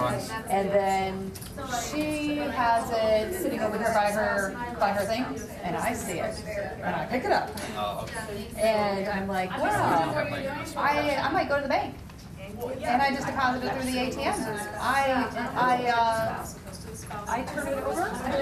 There's my pen. I'm going to take that check, and I'm going to say, oh, I'm going to sign Barbara Singer. And then I'm going to sign Jennifer Martin. Back here in the back? You bet. Over there. I'm going to sign her name. I just forged her name, but I'm going to do it, right? Because I'm a thief. So you put her name and You got it. And then I'm going to deposit it. And then I'm in your account? or a fictitious account. Maybe I'm gonna do it. I'm gonna name myself something else. What should I be called? Jeanette. I'll go Jet Martinez, right? I'll put an easy on my name. And so I'm going to open up another bank account with my fraudulent ID, and I'm going to open up a bank account in the name of Jeanette Martinez, and I'm going to sign Barbara Singer, and then I'm going to sign Jeanette Martinez, and maybe the bank's going to give me the money, and then it's going to go back, to your account, and then you're not going to know that she didn't get paid until she called you and said, hey, I lost that check, and you're going to be like, oh, somebody already stole it, right? So by signing your name, her name, you can deposit in your account? Sure, if the bank lets me, and then I run away as soon as they give me the money. Because it's really good if we could do this. If I could steal a really big check. What if it was like a $10,000 check? But how can the bank just with that name? Oh, they do. I'm going to do it through the ATM or through my iPad, because then no human's ever going to look at the check. Oh, sorry. If you want to commit really good fraud, then let's avoid the humans, because the humans might notice, right? Or we find a teller that somehow we've known, and they've always known me as Jeanette Martinez. They have no idea that my name is something else, because they've known me, and so they actually let me deposit stuff all the time because they had no idea. Maybe I've been there for other business, and now they trust me, and I open up a business account in some other name. Maybe I don't sign for this. Maybe I'm now JM LLC, right? I set up an LLC just so I could commit all this fraud. the people who steal from their employers, they steal lots of checks. They don't, and it happens with attorneys.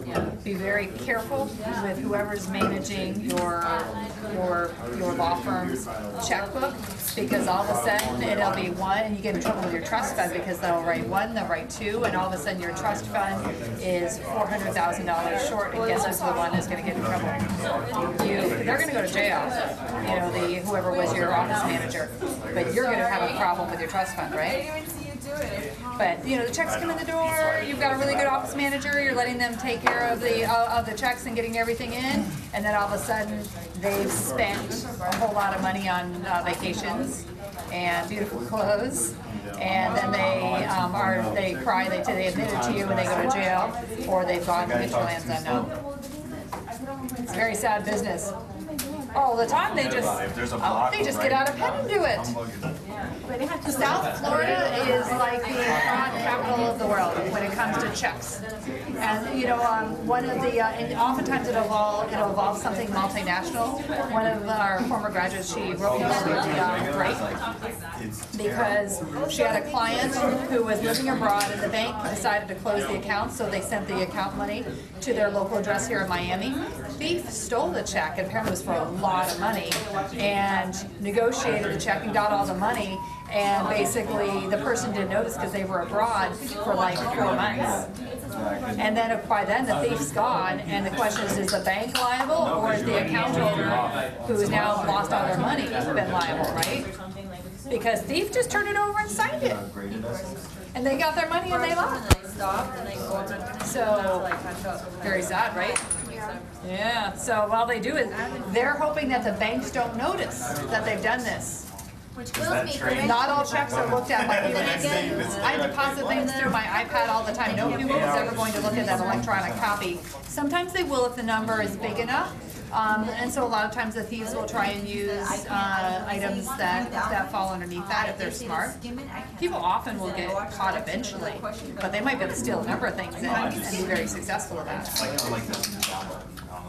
Yeah, I know. So you're all like, oh my gosh, yeah, watch your checkbook. Don't let anyone steal it. Hello, so nice to meet you. You can do it online too. No, my books are already, you see, like I'm really into the first 20 pages, and the last 30, I'm like, no. Yeah, so it's Fast not. forward. The fraud's really on the front, not on the back, because it was made out to the policyholders, and so since his, you know, was really the fraud, the initial fraud was in the issuance, right? And so use the fictitious payee. The first fraud was with the issuance of it, so that's why you can think of fictitious payee. I know what you're thinking, but yeah, but it was really the heart of the fraud in the front. 15 days left. All right. Hello. When I gotta get a beverage. Issues, how I would answer it without answering it. Let's say I can't write the it holder down, of a but I note want to see what I missed. wants to get the note. And say by the time that that holder has received the note, it's gone through a whole series of endorsements, right? So it's a big chain of people. Now, let's say the one who has absolute responsibility has dishonored, or they just refused to pay. Or they just got, or they got a defense, right? Right, or that. So let's Or they say, have no money. Oh, so you can so this person wants to get paid. And I know, apparently, that allows them to sort of sue upstream in the chain of the, but is there an order? Or are you gonna touch on Well, watch, no, we're not gonna, because we're done with that. Look at, when it comes to endorsements, we can go directly up the chain or we can jump up the chain. I'm going to look for the first solvent party if it were me. Okay, so there's no order really. It's kind of like No, you can go either. You can go straight up or you can jump. In terms of liability, look on the bottom side. You can go straight or you can jump. And when it comes, look at transfers and presenters, same thing. I know. We can go up the chain or we can jump. Thank you. I know I should remember this from payment systems. So I know. Oh yeah, you're the one who's taking payments. I don't think anyone else here has had it. Okay, folks, thank you very much. We're going to come back to order because we have some very important stuff to cover. However, the most important part of today, we're going to let Professor Martin do the drawing. What are the fingers crossed? Okay, drum roll. Somebody get something good? Real tough. Hotel room, yeah. Oh, Mr. Barca. Yeah. Boom. Okay, now, Ah, that's Crystal awesome. will be in touch with Sarah to the process. And remember next week, folks, in addition to the barbecue, 2 chances. Woohoo! Oh, what's next week, con law? Con law, Yeah. Florida con law. So, take it away. She's timing herself. Thanks, Dean Singer. And Professor Martin. The mojo on that pool. Nice pick. For what? Nice pick For what? for my winning ticket. Oh. Yeah, you know. Flawless. Well, I could have made any number of people happy. I know quite a few of you guys.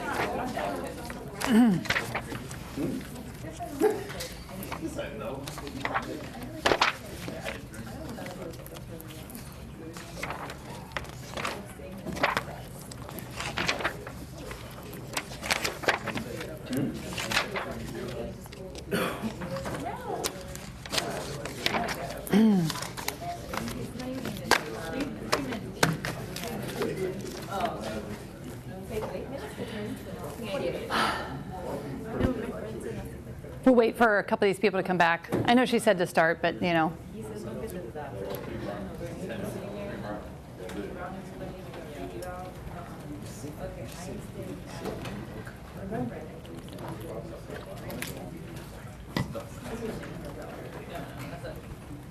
M&M's, granola bars. Yeah, you know, there's a little caffeine in chocolate. It's, you know, it's got some kind of therapeutic something. Is it supposed to be calming, chocolate? Chocolate will save you on the bar. It's a natural. No, chocolate will not save you on the bar. That's true. All right, so do we, is everyone back? All right. Okay. So let me just encourage you that, you know, with Article 3, just practice a couple problems. We've talked about the one from July 2014 in the packet. It's the first one there. So even, yeah, you know the answer, which actually makes it an easy one to write because we've kind of talked about it, and so just kind of getting the feel of how it works. I'd actually write that one first because it's the easiest one. And then, you know, you'll get a little bit more comfortable. And then there are a number of them that should be in your bar review books. But if you're wondering what they really look like for the bar, I have put a number of Article 3 and Article 9 bar exam questions, most of which I think from New York or Texas, although I think there might be some other states in there, to give you some examples on how they come up. And so you can write ones that are in your bar book. You can write any of these ones. If you want to write one and send it to me, just make sure I know what problem you're writing. If you're writing one from your bar book, just send me what they think what the question is and what they think the answer is if you have it in your book. And then I'll take a look at your answer and see how well you've done. But if I were you, I would practice one on the promissory note side, and I would practice at least one on the check side. And that should give you a little bit of a feel in terms of actually writing. Now you should read through other questions and make some notes so you can see them. But I would write a couple on the negotiable instrument side just to give you guys some a little bit of practice. All right. And just email those to me, and I will be happy to review those. All right, so Article 9. Article 9 has nothing to do with the others. Theoretically, you could combine an Article 3 and an Article 9 question. Occasionally, I know it's very disconcerting because we could have a check that's used to pay for some goods. Technically, you could have 2, 3, and 9 all in one problem, but that would be your worst nightmare. And I haven't said, yeah, so I'm going to try and ignore that possibility for now. And, you know, they did combine 2 and 3 over the summer. And so don't presume that Florida wouldn't do that to you because I think that they could. And I've already told you when it comes to some of these, check fraud combined with criminal law. That's a really good combination. When it comes to secured transactions, we're going to see that there are some other combinations. Anything with BA is a good combination. Wills and trusts, sales, family law is a good combination with our secured transactions. And I've got some examples, and we'll look at those. So UCC Article 9, secured transactions, you might say, well, what in the world is that? A secured, in case you don't know, a secured transaction is when we have some kind of debt, but it's tied to collateral. You guys might be aware that sometimes people take out a loan, promissory note, and sometimes that loan is tied to collateral, sometimes it's not. So for instance, many of you guys might have a promissory note for student loans, but there's no collateral on those student loans, it's just you, and the lender cannot somehow come and repossess you. But alternatively, imagine we take out a loan for a car. And so if we take out a loan for a car, then the lender's probably going to create a security interest in the car. And guess what happens if you don't pay for the car? The lender's going to come and, we say, repossess the car. Some of you guys may have even seen a reality show that they have on TV where all kinds of crazy things happen in terms of repossession. I think most of that is very fictional because I wonder how it could happen on the code, but it's entertainment, right? So that's what we're talking about. So what are the issues? Remember when we had our payment systems, or, our negotiable instruments, I said there were a few issues that come up. We have the same thing here. Number one, is there a security interest? Have we created one of these? If so, did the creditor perfect the security interest? Oh, and look already, we've got some terms of art. Those of you who were in secured transactions this fall are familiar with some of these terms of art. Those of you who have not, you're going to have to make the shift because we have, unfortunately for you, the terms of art that were in Article 3 are different from the terms of art in Article 9. So did the creditor, we say, perfect the security interest? Third, which creditor has priority for the collateral? And last, what rights do the creditors have regarding the collateral upon debtor default? And what rights does the debtor have? Now, I think that Article 9 is harder than Article 3, unfortunately for you guys. I know, it's terrible, right, Mr. Barnard? So what's the good news, though? The good news is I think there's a very logical progression. Remember with Article 3, we've got to say, hey, we've got to say this is a note, notes have these kind of issues, this is a check, checks have these kind of issues. Usually with Article 9, it's we start at the bottom, at the top, there might be a lot of complications, but we just kind of work through it. All right, and so if you see something where there's something saying that somebody signed a promissory note and they took a security interest, or the other buzzword will be they took something as collateral. It'll either come out and say that there's a security interest, or it'll say there's a security agreement, or they'll say that something was collateral. That is your ding, ding, ding, put on my Article 9 hat. All right? So let's go through this. And the thing about security interest is you got to imagine, number 3 there is creditors having priority. That would mean that more than one person wants the same thing. So sometimes if you're living in Article 9 world, we might be looking at a security interest by lender A, and we might also have to say, is there a security interest for lender B? And so we might have to do this twice. And in fact, on July 2013 in Florida, that's exactly what happened. All right. So how do we usually get collateral? Sometimes we can have creditors getting judgments and then they execute against something that somebody owns. You guys have probably seen that in school. Sometimes there's statutory liens where, there's like mechanics liens. You guys have probably heard of that. The other category, and the one that we're going to be talking about, are really consensual liens, meaning somebody agreed to this. The thing that people agree to a lot is mortgages. And of course, if you don't pay for the house, then the lender forecloses on the house, right? We're not going to cover those in Article 9. we're going to be dealing with security interest in personal property. Oftentimes it could be a car, an x-ray machine at the doctor's office, some type of manufacturing equipment at the factory, right? All right, so watch the terminology. We are looking at things that people created by agreement. So, all right, number one, did somebody have a security interest? That's our first issue. So in order to actually have a debt where there's collateral attached to it, we actually have to create a security interest. Going back to a student loan, yeah, there's a debt, but there's no asset attached to it. The only way we get an asset attached to a debt is by actually going through the process of attaching and creating a security interest.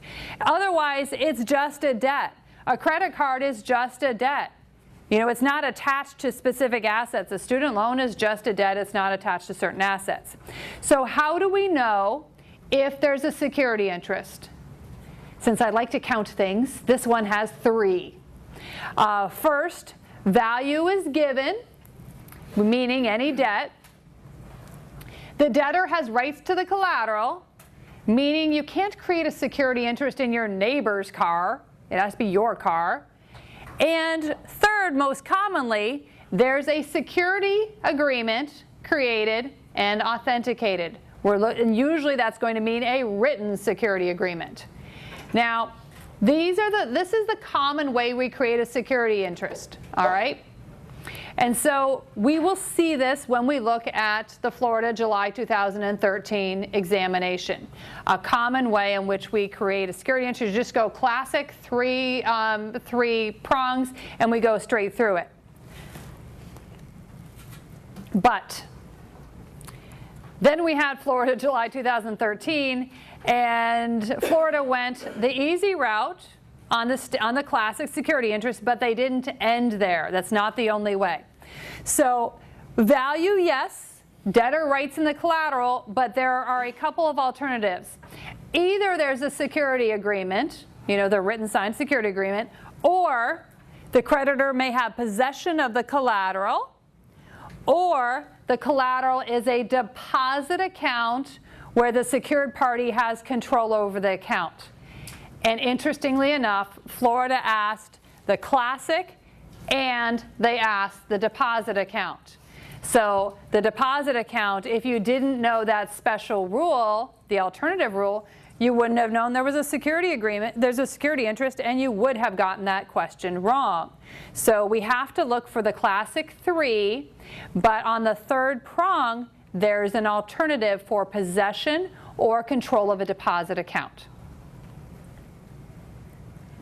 All right, for that one.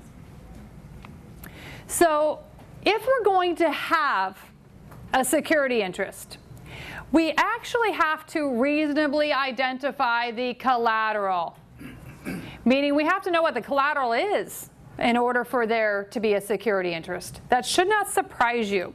The way the rules work, and this one I have seen tested, is that super generic descriptions are not good.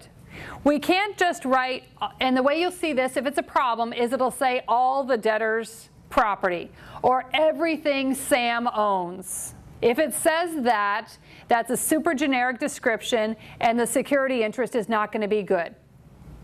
All right? So it's okay if we have categories. We could say all the debtor's inventory, or we could say all the debtor's farm products. Or we could say tractor with identification number 1, 2, 3, 4, 5. So categories are good, specific identification is good, general descriptions are even good. Those usually are not problematic on the bar. If there's a description problem, it's probably going to be that they use the super generic everything that somebody owns. All right?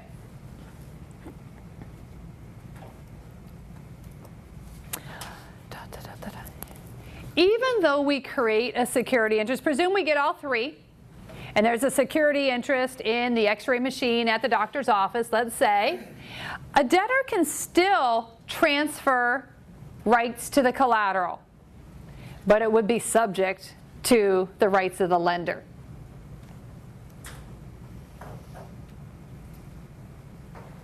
If we do everything, we would say that the security interest is attached to the collateral, and so even if the collateral moves, since it's attached, they travel together. All right, perfecting a security interest. So if we have a security interest, let's see, do I have this? Okay, I must have deleted. So I'm creating. You know, I often call this the game of musical chairs on creating a security interest, because we can presume that a debtor only has so many things. And so having an Article 9 security interest is like reserving your claim just in advance, just in the case you need it. And so if you're the lender and you're not sure of getting paid, I'm going to reserve that chair over there. And if for some reason the music stops, meaning that the debtor doesn't pay, that one's got my name all over it and no one else can take it. And so that's what we mean when we get our security interest attached to the collateral. It means we have reserved our spot in advance, and we could imagine that if I've reserved that chair and lender 2's reserved the next chair and lender 3's reserved the next chair and there's only 3 chairs, then everything is spoken for, and anyone who doesn't have a security interest is going to get nothing. And that's the way it works. Music, and the reason why I call it musical chairs is you guys have probably played that when you were a kid. You know, there's never enough chairs for everybody, is there? And then somebody gets their bottom in a chair, and if you're left standing there when the music stops, what do you get? No chair. And so secure transactions is much like that, because when a debtor runs out of money, they don't have enough for everybody. And so those who have reserved their chairs in advance by complying with the rules get the collateral. Now I have to say, there's no possibility someone will do this by accident. Remember when we're talking about checks, you know, the banks have made it so easy that you can't screw up those checks, or it's really hard for you to screw up the checks. Article 9, there's no way to do it by accident. Because this whole, you know, you've got to have a security agreement, or a bank is involved, maybe the possession perhaps, but we'll find that it gets more complicated, because even if you somehow could get a security interest created by accident, you're going to run into this problem, perfecting. Creating a security interest makes the security interest good between the debtor and the creditor. And so the creditor can go repossess the X-ray machine. But the problem is we want the security interest to be good against other creditors, because remember I told you the third issue here is competing claims. We want to beat out another creditor because they're going to try and take our chair. We want that chair. It had my name on it. I don't want anyone else to take it. So in order to do this, we have to perfect it. Now I want to make sure we get our language correct. When we were up here, we saw the language of a security interest and a security agreement. The security agreement creates the security interest. Make sure you get those correct. Sometimes your problem will just say someone has a security interest and you've got to figure out how. Sometimes they'll say that there's a security agreement, and of course a security agreement creates the security interest, so long as we have those other two things. So be on the lookout for something that says security interest or something that says security agreement, and you'll know that you're within this hierarchy here. Don't use the words interchangeably though, because they're not the same. The agreement's actually a written agreement. We could actually get one out and we could look at one and we'd say, here, everybody signed it, and that would be your agreement. The interest is what's created with the agreement. When we get to perfecting, perfecting is what makes the interest good against the whole world. If we want the interest, we want others to be held to it, we have to perfect it. So look at my red here. Florida, July 2013, I have 3 ways in which they tested this. That is just immensely evil. They created 2 security interests, and then they tested 3 ways to perfect. So that's complicated. Most often, we perfect by filing what's called a financing statement sometimes called a UCC1, financing statement. Do not say financial statement because that's an accounting term. We're not talking about that. Financing statement. Financing statement. With this, it's a one-page piece of paper. We fill out the one-page piece of paper and we file it with the Florida Secretary of State's office. One-page piece of paper, we file the financing statement. Usually your fax will say that somebody filed a financing statement and you'll know. Now, of course, the names have to be correct on it, the debtor and the creditor's names, and the debtor's name has to be correct. I hope they don't ask this. I've not seen a state that has asked this, but be on the lookout. If the debtor's name is not correct, then the security interest is still good, but not perfected. A security interest is created, but may not be perfected if the name of the debtor is wrong. All right, so a financing statement must be authorized by the debtor, but is not a signed document. So don't be looking for any signature. There won't be one because this is a ministerial filing. We fill out the paperwork. If you get the paperwork right and it's authorized, we file it and that's done. These are good for 5 years. They're good for 5 years. I have seen a Massachusetts problem where they asked about extensions. After 5 years, we have to file what's called a continuation statement. Financing statement first. 5 years later, we got to do the continuation statement. You have the last 6 months of the 5 years, you can file the continuation statement. You can't file it any earlier than that, though. So, create our security interest, file our financing statement. That is the classic route. But I already told you Florida asked some complications. So what are the complications? There are other ways to perfect other than just by filing the document. So we can perfect by possession of collateral, which is up there at the top. So if the debtor gives the collateral, the X-ray machine, to the creditor, then the creditor who has created a security interest would be perfected even if they haven't filed a financing statement. So this is an alternative. Another alternative, the one that was tested in Florida, was perfection by control. Now before I move past the possession, I have to say I have seen other states test the perfection by possession. So perfection by control, investment property, most likely deposit account. It's always, anytime that I've seen it on a bar exam, it's been a deposit account. That's what it was in Florida. If there's a security interest in a deposit account, we've already seen you don't even need a security agreement. Controller of the account is enough. And it was meant to confuse the people in July 2 years ago. Yeah. If it's the deposit account and it's perfection by control, does the bank have to, say it's a bank as an example, does the bank have to exclude the debtor from access to the account and have exclusive control? Not at all. Not at all. They can both have, but it's at the bank and the bank has ultimate control. They could freeze it. Yeah, it may be that the balance goes up, it goes down, but the debtor can still have access to the funds. But notice with the deposit accounts on creating the security interest, we need a security agreement, but it's not an authenticated one. Meaning an oral, the bank says, hey, I'll loan you this money, but we're going to take a security interest in the bank account, and an oral agreement would be sufficient. It doesn't have to be in writing if the bank has control of the account. And once they have control of the account, presuming if it's at their bank they have control, not only have they created, but they've also perfected. And that makes it good against other competitors. So there's another thing that can happen, and there's some temporary perfection.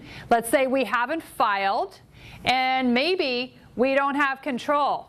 In the July 2013 problem, we're going to see, well, maybe Mr. Barker, you were getting at this, because when the money is taken out of the account and it goes off to buy some paving equipment, is the bank still perfected? They had their security interest, but they don't have control over it anymore because the money's now gone over there. Well, we have something called temporary perfection. And Florida tested on this. We would call, let's say they took the money and they bought some paving equipment with the money. We would call the paving equipment proceeds of the bank account. Proceeds is the term of art. Something that comes from the collateral, something that is bought with or exchanged with or sold for the collateral, becomes proceeds. And so there's what we call, you could call it the 20-day rule for proceeds. Gives temporary perfection. Now, if we have identifiable cash proceeds and we could file for this and the creditor perfects within the 20 days, then they will continue. Now, what I mean by continue is if we were perfected by control, and then we get 20 days, and then we file within the 20 days, it will proceed as if it was uninterrupted because there's no break. So a creditor just does not want a break in their perfection as long as they maintain, even if they have to change. Because, you know, first it was a deposit account, but now somebody bought this paver. It's okay so long as the bank takes their actions, right? All right. So I think I've got the example here. Okay. So let's think about the Florida question. So this was July of 2013. And the way I did this is this problem also had a lot of stuff in it. If you go back and look, I think it had like impracticability and contract disputes and all kinds of craziness. But the Article 9 piece, I think you could have tried to do a pretty quick analysis and still picked up your points.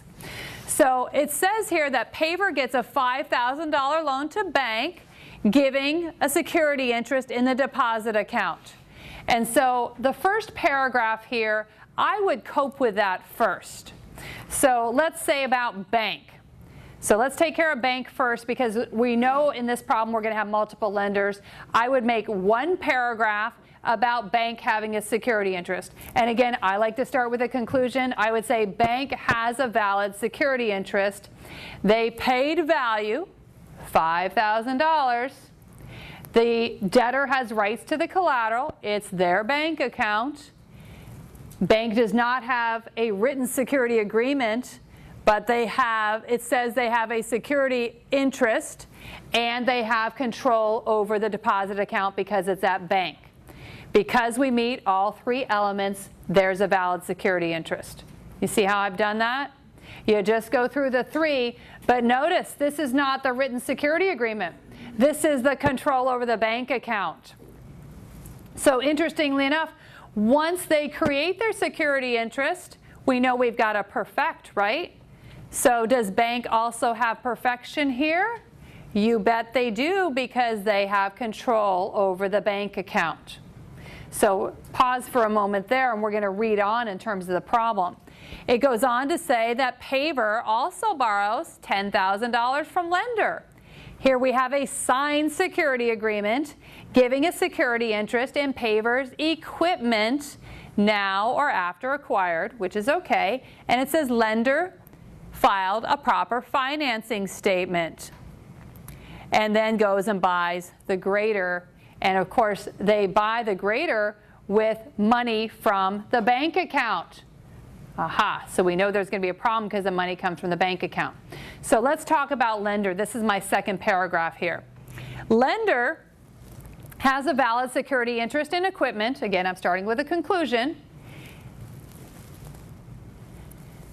Lender gave value, $10,000. The debtor has rights to the collateral, has bought the equipment. And there's an authenticated security agreement here. It says in the problem that it was signed. Remember I said there's a classic traditional way to do it, the three elements, value, rights, security agreement. Those three are all met here. And so lender has a valid security interest.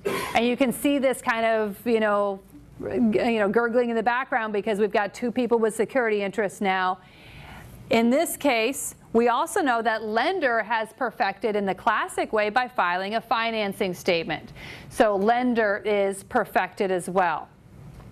Now I want to go back to the bank. So the bank is perfected by control, right? But what happens when the money leaves the bank account? Remember I said something about that temporary rule for 20 days? Well, here in this problem, the bank would have 20 days in order to file a financing statement. And of course, in the problem they gave, bank did exactly that. And so they had their 20-day window. They found out the money was gone. They filed a financing statement. Interesting thing is their financing statement is after lenders. And so they were trying to bait you guys into saying, oh, there's a second. But actually, because they were continuing, their date's going to go all the way back here in terms of priority. So my last paragraph here, if I were going to write this, I take care of bank, create and perfect. I take care of lender, create and perfect. And then I'd put one more paragraph here to talk about priority. And what I said here, again, starting with a conclusion, is that bank has priority in the greater over the security interest of the lender because the security interest attached on July 1st. The bank did their deal on July 1st, and that's when they first got control over the bank account, and they have not had a lapse. Now, if they would have had an interruption, then it wouldn't have mattered if they're first, right? Because they lapsed their perfection. But in this case, they did not. They continued on uninterrupted, and they'll win. If they had not done this in the 20 days, and then they had come back and filed here, then they would have an interruption, and their priority would date from here, not from here, from the earlier point in time. Yes, go ahead, Max. You mean to write that bank filed a financing statement within 20 days, not 21 days? Within, well, by the 21st day, you're busted, right? So before, yeah, within that time. Since bank filed within the 21 days, because on the 21st day you're going to bust, it continued perfection. You know what? They're going to give you something that, like here, let's see, they did it on September 10th, on October 1st, Paver writes the letter, and bank files on October 15th. They're not going to make it close. They're not going to make it somehow on the 20th day or the 21st day to somehow see, did you count the days right? It's going to be either, obviously they did it within the time, lawyers and math, and you guys are all stressed, right? That's not one that I've seen the examiners do to you guys. They're going to be like, clearly they continued uninterrupted, or clearly they didn't. And it shouldn't be a close call. I would be surprised if they did that. Have you seen them test on remedies? We'll get to that. Yeah. All right. So this is classic, though. This is what Florida did. Create the security interest and perfect for one lender, create and perfect for another, and then let the two battle. That's not so hard. Yes, they did a couple of wrinkles with the whole control thing and then the proceeds. But that's still very doable. That's within a finite number of rules. All right? And so this, I think, you're going to have to memorize the three classic prongs of creating a security interest and the two alternatives. You're going to have to memorize the ways in which we perfect a security interest. And I want to go we've talked about Florida, so I want to go back to this for just a moment. I didn't talk about automatic perfection. And New York did test on this, so I want to mention it. If it's consumer goods and a lender creates a security interest, let's say you go down to Sears and you buy a refrigerator on credit and they take a security interest in it, we don't make Sears run out and file financing statements on every refrigerator they sell. That would be crazy. It'd be very expensive for them to do this. So when it comes to security interests in consumer goods, if it is a purchase money security interest, purchase money, and usually with Sears it's going to be the case, money that's lent so you can buy the refrigerator, and you do actually buy the refrigerator, then those are automatically perfected. Now, it does have to actually be one of these PMSIs, purchase money security interest, but if it is, and it's consumer goods, it's automatically perfected. I have a problem in here that I'll show you guys. It's about some furniture that a couple bought on credit from the furniture store, and then it was combined with a family law issue in New York. Yeah, I know, sorry, can't help it. All right. So let's see. So Florida, though, at least so far, a couple wrinkles. It was not an easy question, but it was straightforward. Create the security interest, perfect the security interest, take care of the priority dispute. 2 lenders. All right, so here's the one I was mentioning, the New York bar exam. I call it Bob's bedroom. And it's a family law and remedies question combined with UCC. Just in case you needed more fun. So the part that raises the UCC part is they had, after Anne moves out of the couple's New York home, Bob purchases a new bedroom set at Magic Circle Furniture. Pursuant to a retail credit installment agreement, Magic Circle extended Bob $6,000 in credit in order to enable him to purchase the bedroom set. Magic Circle did not file a financing statement. After paying $1,000, Bob defaults. So in terms of creating the security interest, it says that he signed a retail credit agreement, which is going to have created the security interest, and that's what they wanted you to say. Did the Magic Circle extend pay value? Yes, they gave him the furniture. Does he have rights in the collateral? Yes, it's the furniture. And so creation of security interest, no problem. Perfected automatically, because this is a PMSI in consumer goods, a bedroom set, classic consumer goods, right? They're not going to make that one a super hard one where you're like, gosh, is this consumer goods or not? It's going to be straight up. If they gave you something like this, it's going to look like this, where, hey, it looks like consumer goods.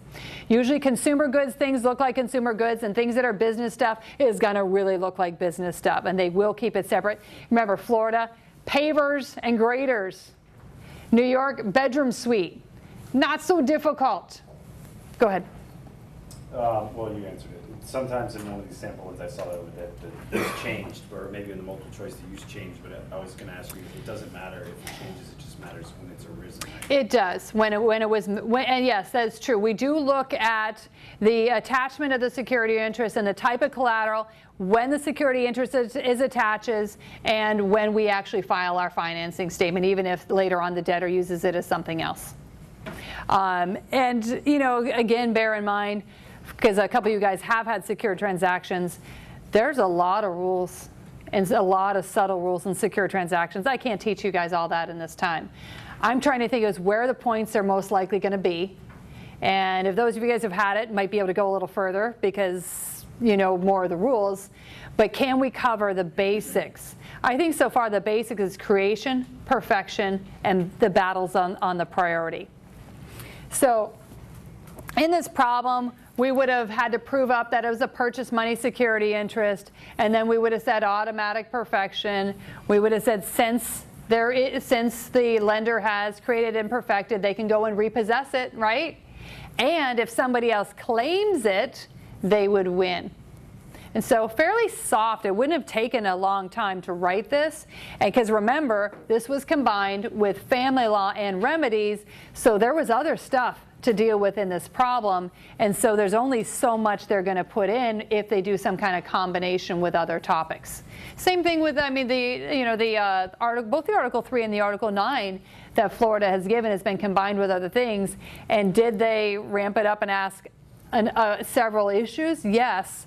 But they didn't cover everything. There are states that only ask, You know, I took the bar in Texas. We got a problem, a whole hour problem just on secured transactions, and we got a whole hour problem just on negotiable instruments.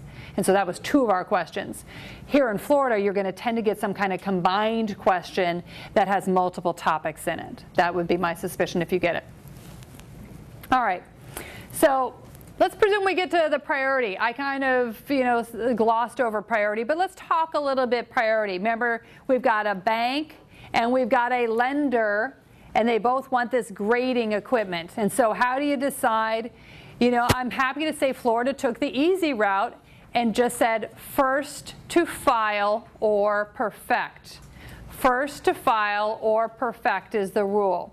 And so if someone's filed or perfected and they did that first, they will have priority over the other guy. In this case, keep in mind, the bank didn't file, did they? Because they had control over the account. But they perfected first because they had control over the account. So the lender filed first, but the bank perfected first, and so therefore they win. So hopefully that makes sense. So that's your general rule. Now, if someone has a security interest but is not perfected, the one who is perfected first wins. If you have 2 that are both unperfected, then the first one of those to attach wins. It's very much a first in time, first in right kind of system. This is when you almost might be able to guess until it gets complicated. Yeah, it does get complicated. So, but let's hope for the basic rules. That is the route that Florida went.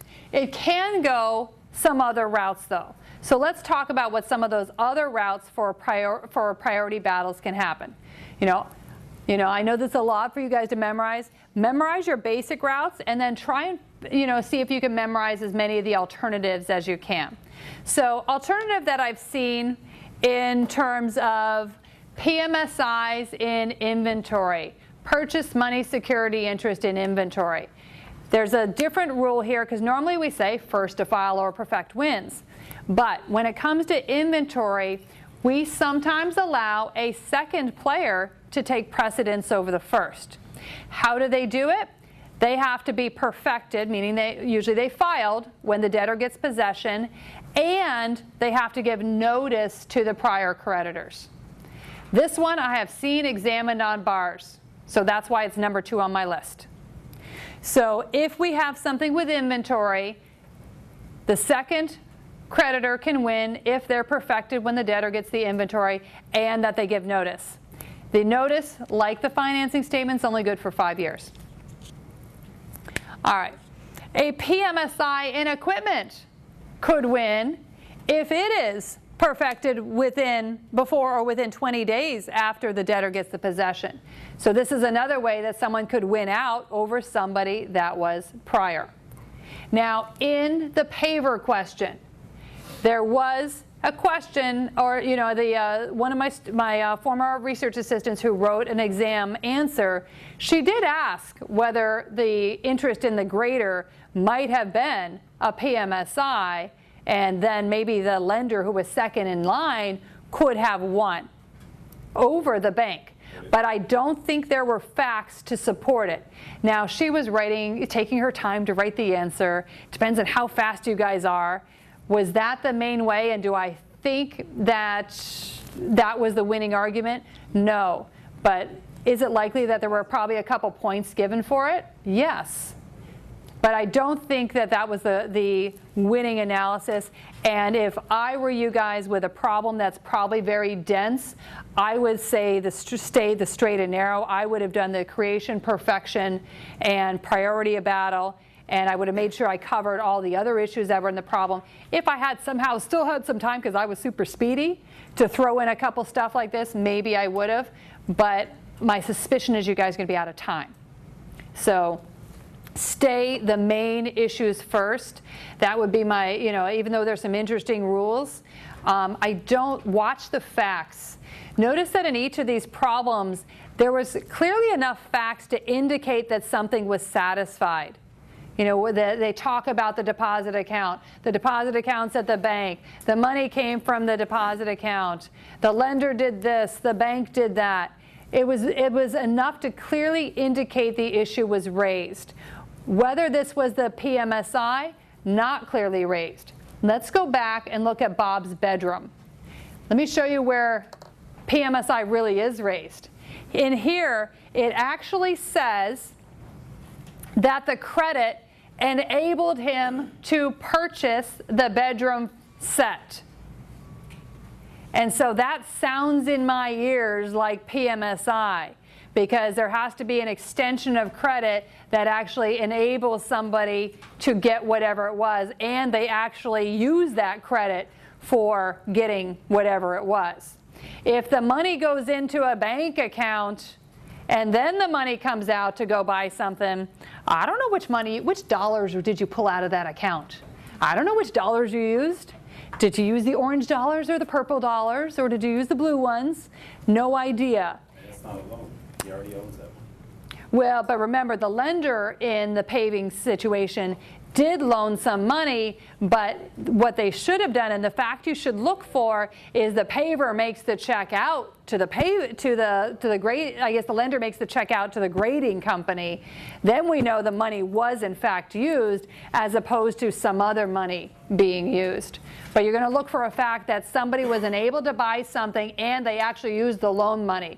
Otherwise, it's probably not a PMSI. Go ahead. If they have the PMSI money and then they mix it with other money and use all of it to get it into or whatever, can they still claim PMSI?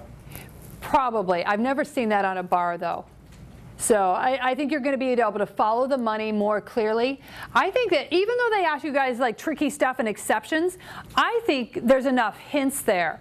Because even in this New York question where they had a PMSI, there was the it enabled him to get the bedroom suite. They're trying to hint that this is a PMSI, and there was no enabling him to get this language that was in the Florida question. And so would they have given a few points for talking about this?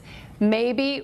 I would have only put my time into it if I were the examinee, if I got my other stuff done first. And then I might have said, well, you know, but lender might have an alternative argument that this was a PMSI, but the facts aren't clear as to what other money was in the account. But my suspicion is there was other money in the account, right? Because otherwise, why would bank have taken their security interest in the account? Yeah, go ahead. If you have to make a deposit to get the PMSI, and the deposit comes from another account like that, then you're going to have destroyed your PMSI. You're not going to have that on the bar. You know, you're going to, I think the facts, even though they ask lots of these nuances, the facts are clear because they want there to be an answer. You know, they want there to be a right answer and a wrong answer. And is it possible that there'll be some kind of clever argument about maybe lender could allege this was a PMSI? Yes. But I want you guys to tread the straight and narrow, pick up most of the points. If you have time to make an interesting PMSI argument, more power to you. Because, you know, especially those of you guys who took secure transactions, you guys might be able to pick up a few extra points. But the rest of you guys, yes, you laughed. You did well. You hardly remember. It was a nightmare, I understand. But it's a lot of rules. And so really, I think the thing you guys can be benefited from most is just by staying focused. That there is a discrete number of issues. Do some solid things and do them well, and make sure you cover the other things that are raised on some other topic that's in that problem. Because it's always, where are most of the points? You know, if you can pick up most of the points, it might be great if there's some PMSI, you know, on a question about the equipment, but you will have picked up most of the points by just doing the creation, perfection, and priority battle, and, you know, kind of been a little bit more efficient with your time. All right?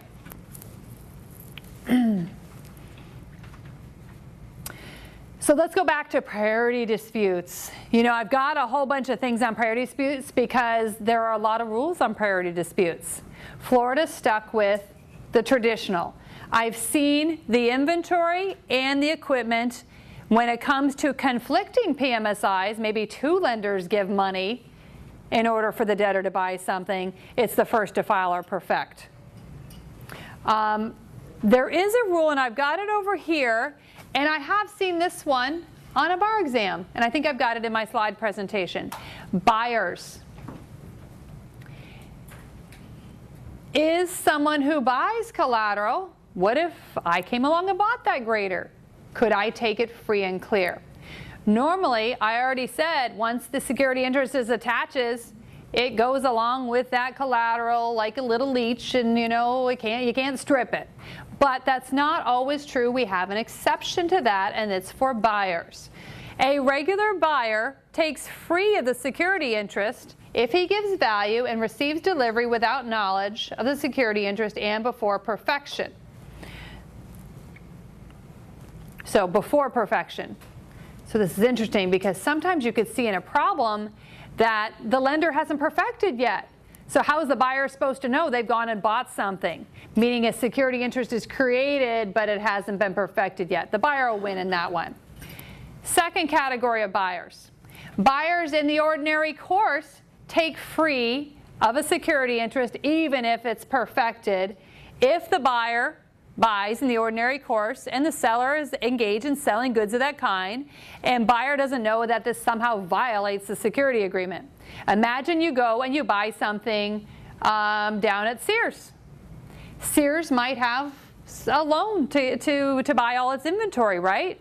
You do not need to worry about that because you'd be a regular buyer in the buyer of Sears business. So if you go and you pay cash for a TV and you take it home, you would have bought in the ordinary course of business. Sears is in the business of selling TVs, and you wouldn't really know anything about Sears financing. You don't have to worry about that. No one's going to come and try and take away your TV.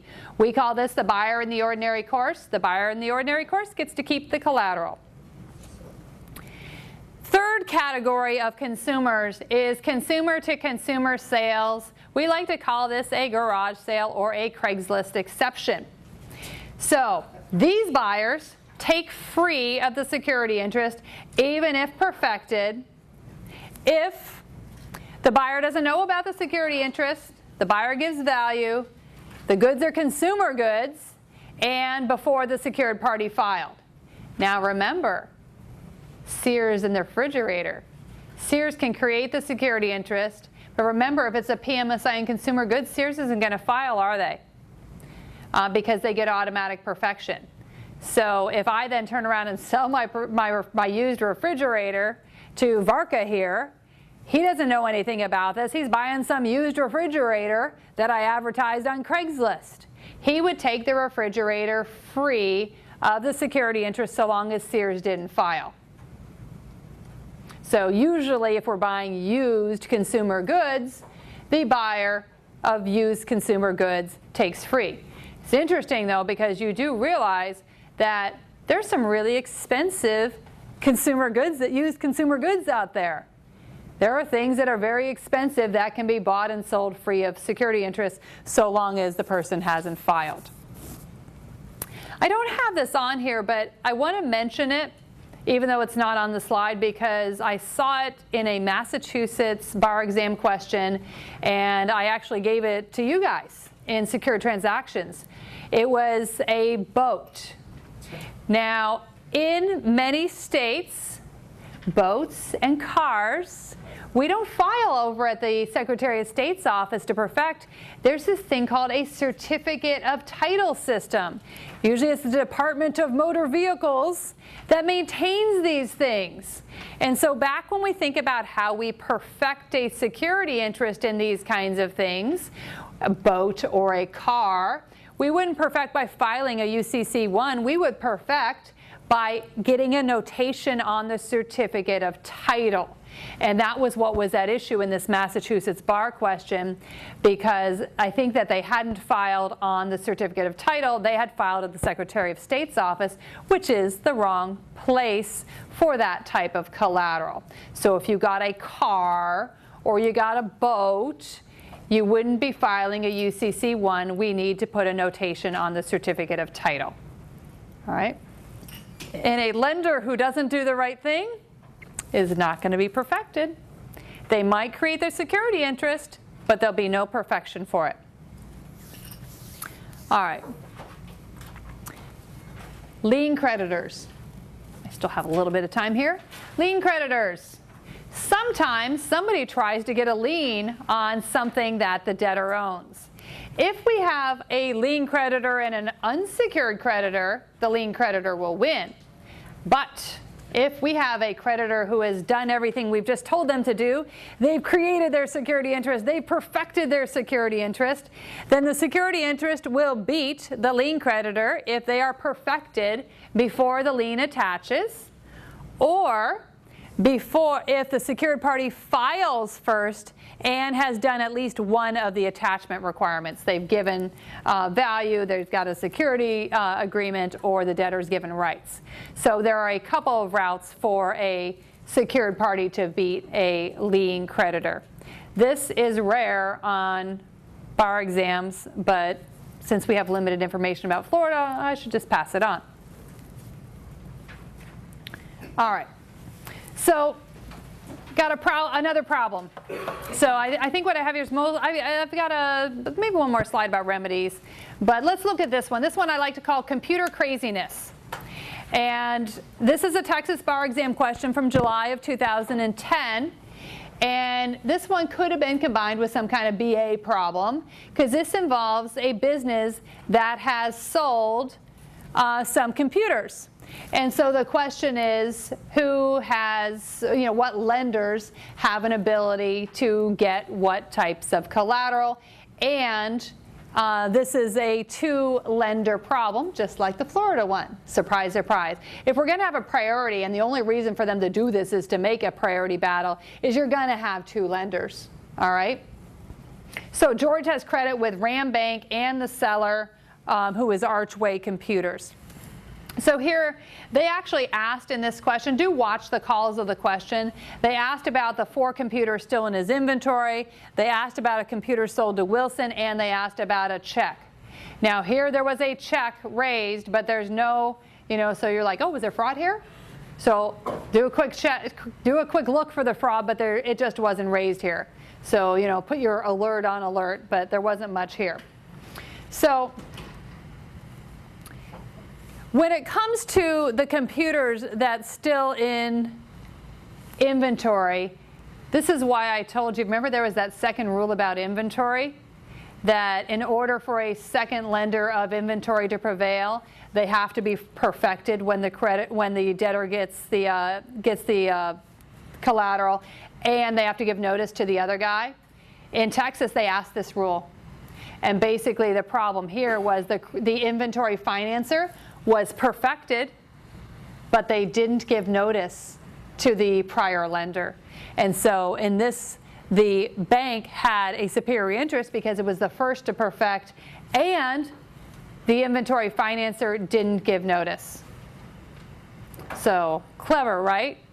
And because they asked 2 lenders with a couple pieces of collateral, basically we'd write this one had, I guess, their model answer had 2 paragraphs in order to get it done.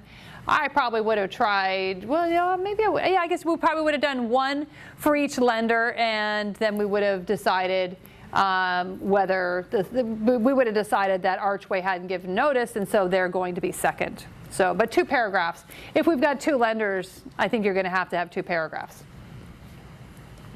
The second one was a computer sold to Wilson. So the computer comes to the store and it gets sold to a buyer. And again, remember I said that there were some special rules?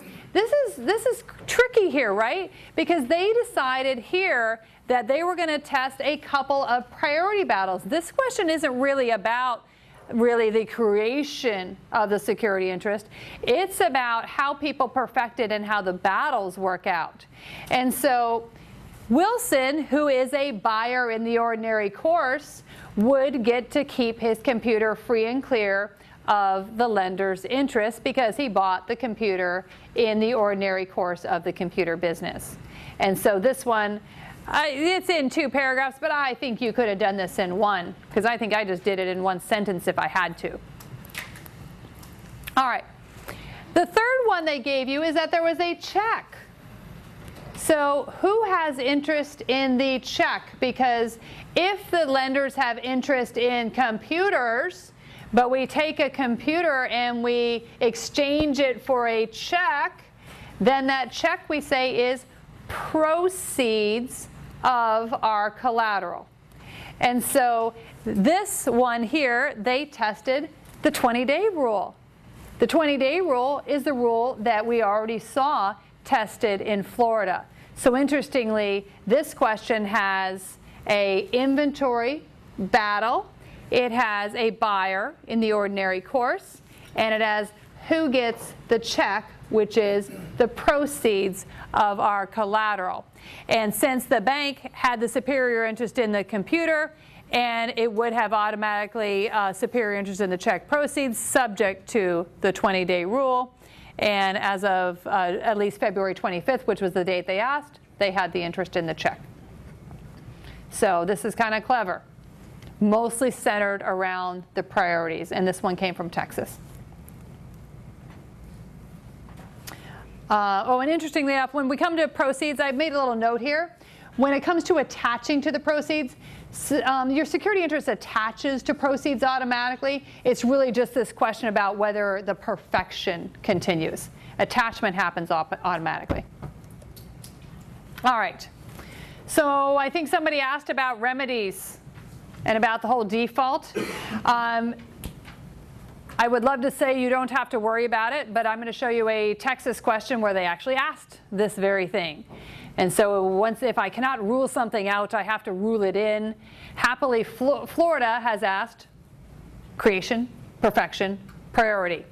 But we cannot presume that they would only ask that if other states have asked other things. So what do we know about some of what happens on default? And default is when the borrower just doesn't pay.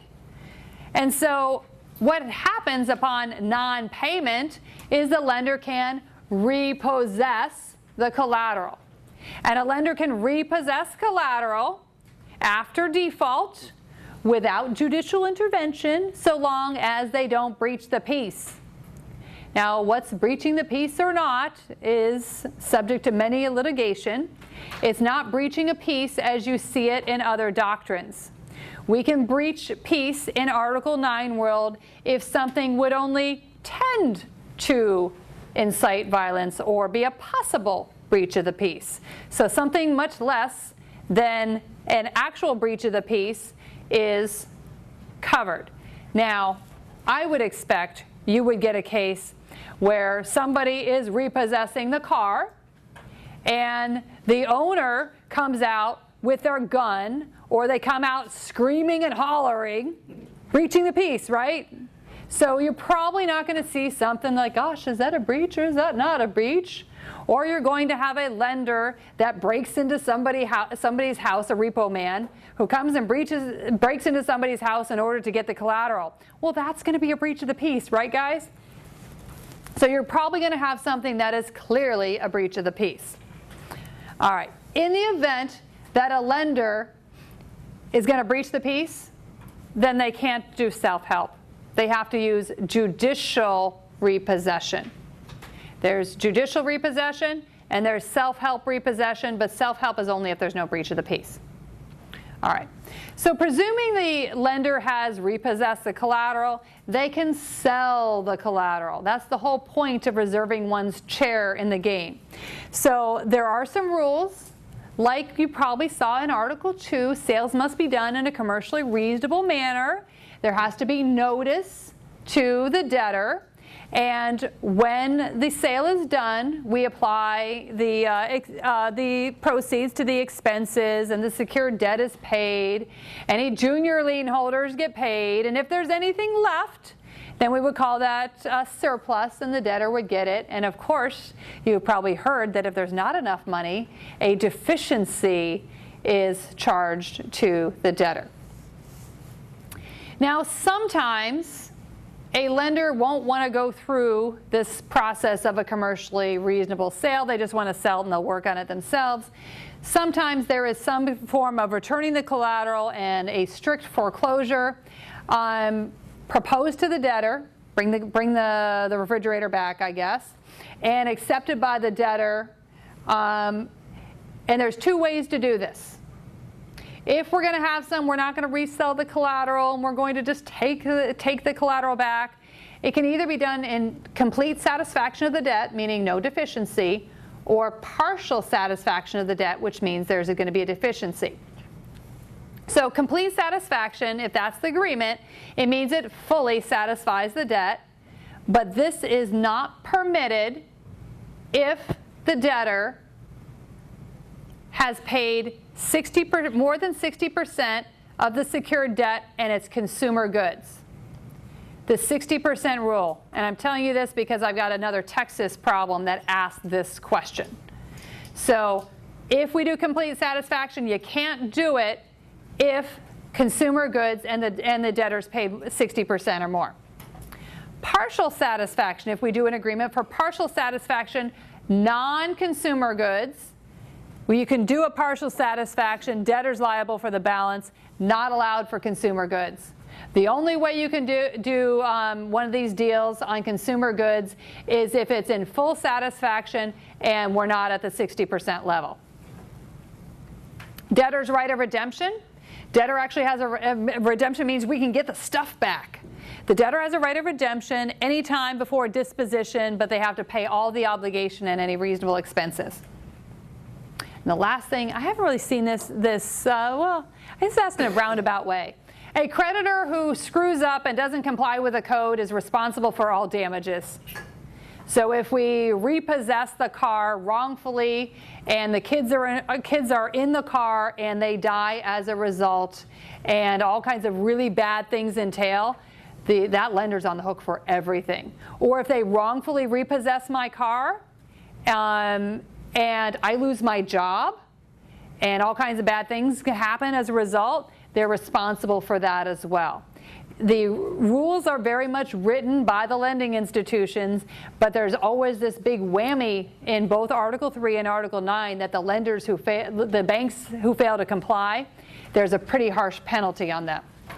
All right. Professor, real quick, what's just the rationale behind the complete satisfaction not for consumer goods that have paid 60%?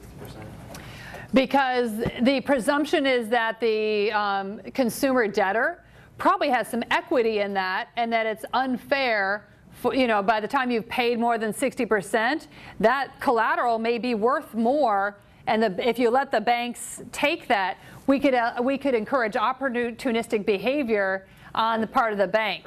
Because there's a point, maybe in a loan, somebody's upside down at first, but what happens after some period of time? All of a sudden you've got some equity in whatever it is. And the bank says, you're late on a payment. Oh, you're only like 1 day late. Oh, I'm going to go repossess that because I know it's worth more than the loan. And so this prevents opportunistic behavior on the part of the lenders. Because otherwise they would be very fast to call a repossession on collateral that has equity in it, because they can say, oh, don't worry, Mr. Varka, we'll just keep that in complete satisfaction of the debt. That makes sense, yeah. All right. So the problem that I want to mention is, and I call this one the Knuckler. This is Texas, February of 2011. And there were two pieces of collateral here. One was a business piece of equipment. It was a paper folding machine.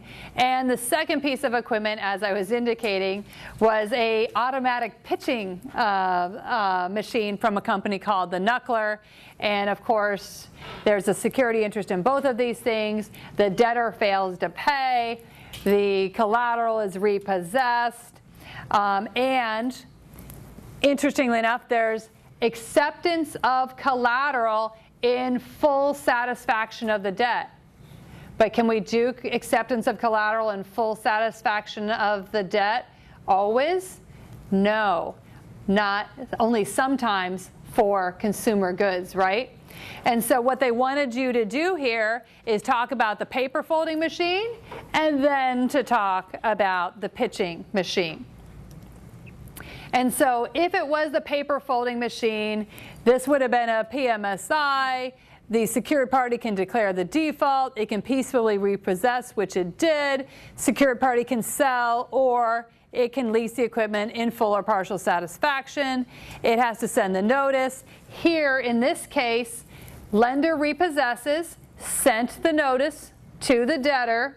He didn't object, and now it's more than 20 days passed, and so his right to redeem the paper folding machine has passed, and the deal is done on the paper folding machine. When it comes to the knuckler, the pitching machine, PMSI and consumer goods, we know that if it's a complete satisfaction, we can't do it if it's more than 60%. But here, he did this, he defaulted pretty early in the relationship, so it is pretty doubtful that he has paid more than 60%. But on the other hand, the company here requested partial satisfaction on consumer goods. So complete satisfaction might have been okay, but partial satisfaction not allowed for consumer goods. So a lender that does this is going to find themselves having violated Article 9.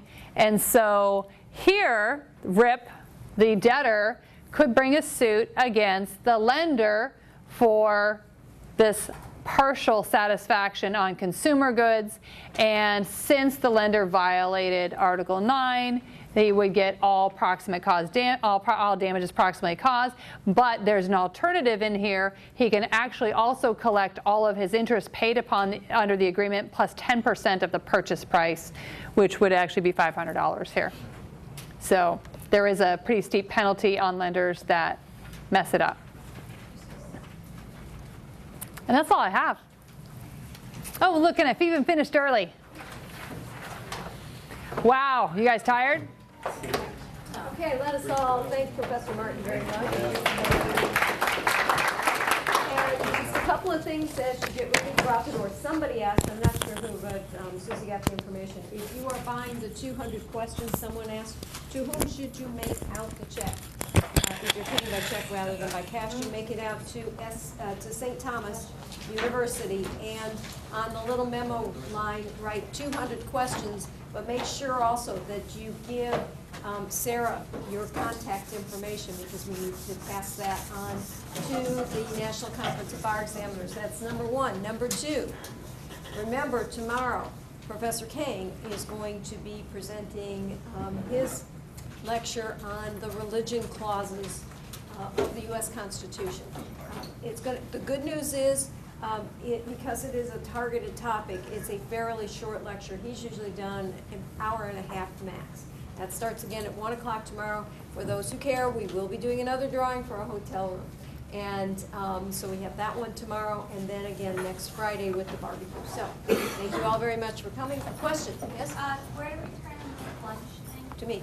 Yes, lunch. Please get your lunch orders in, and I will take them.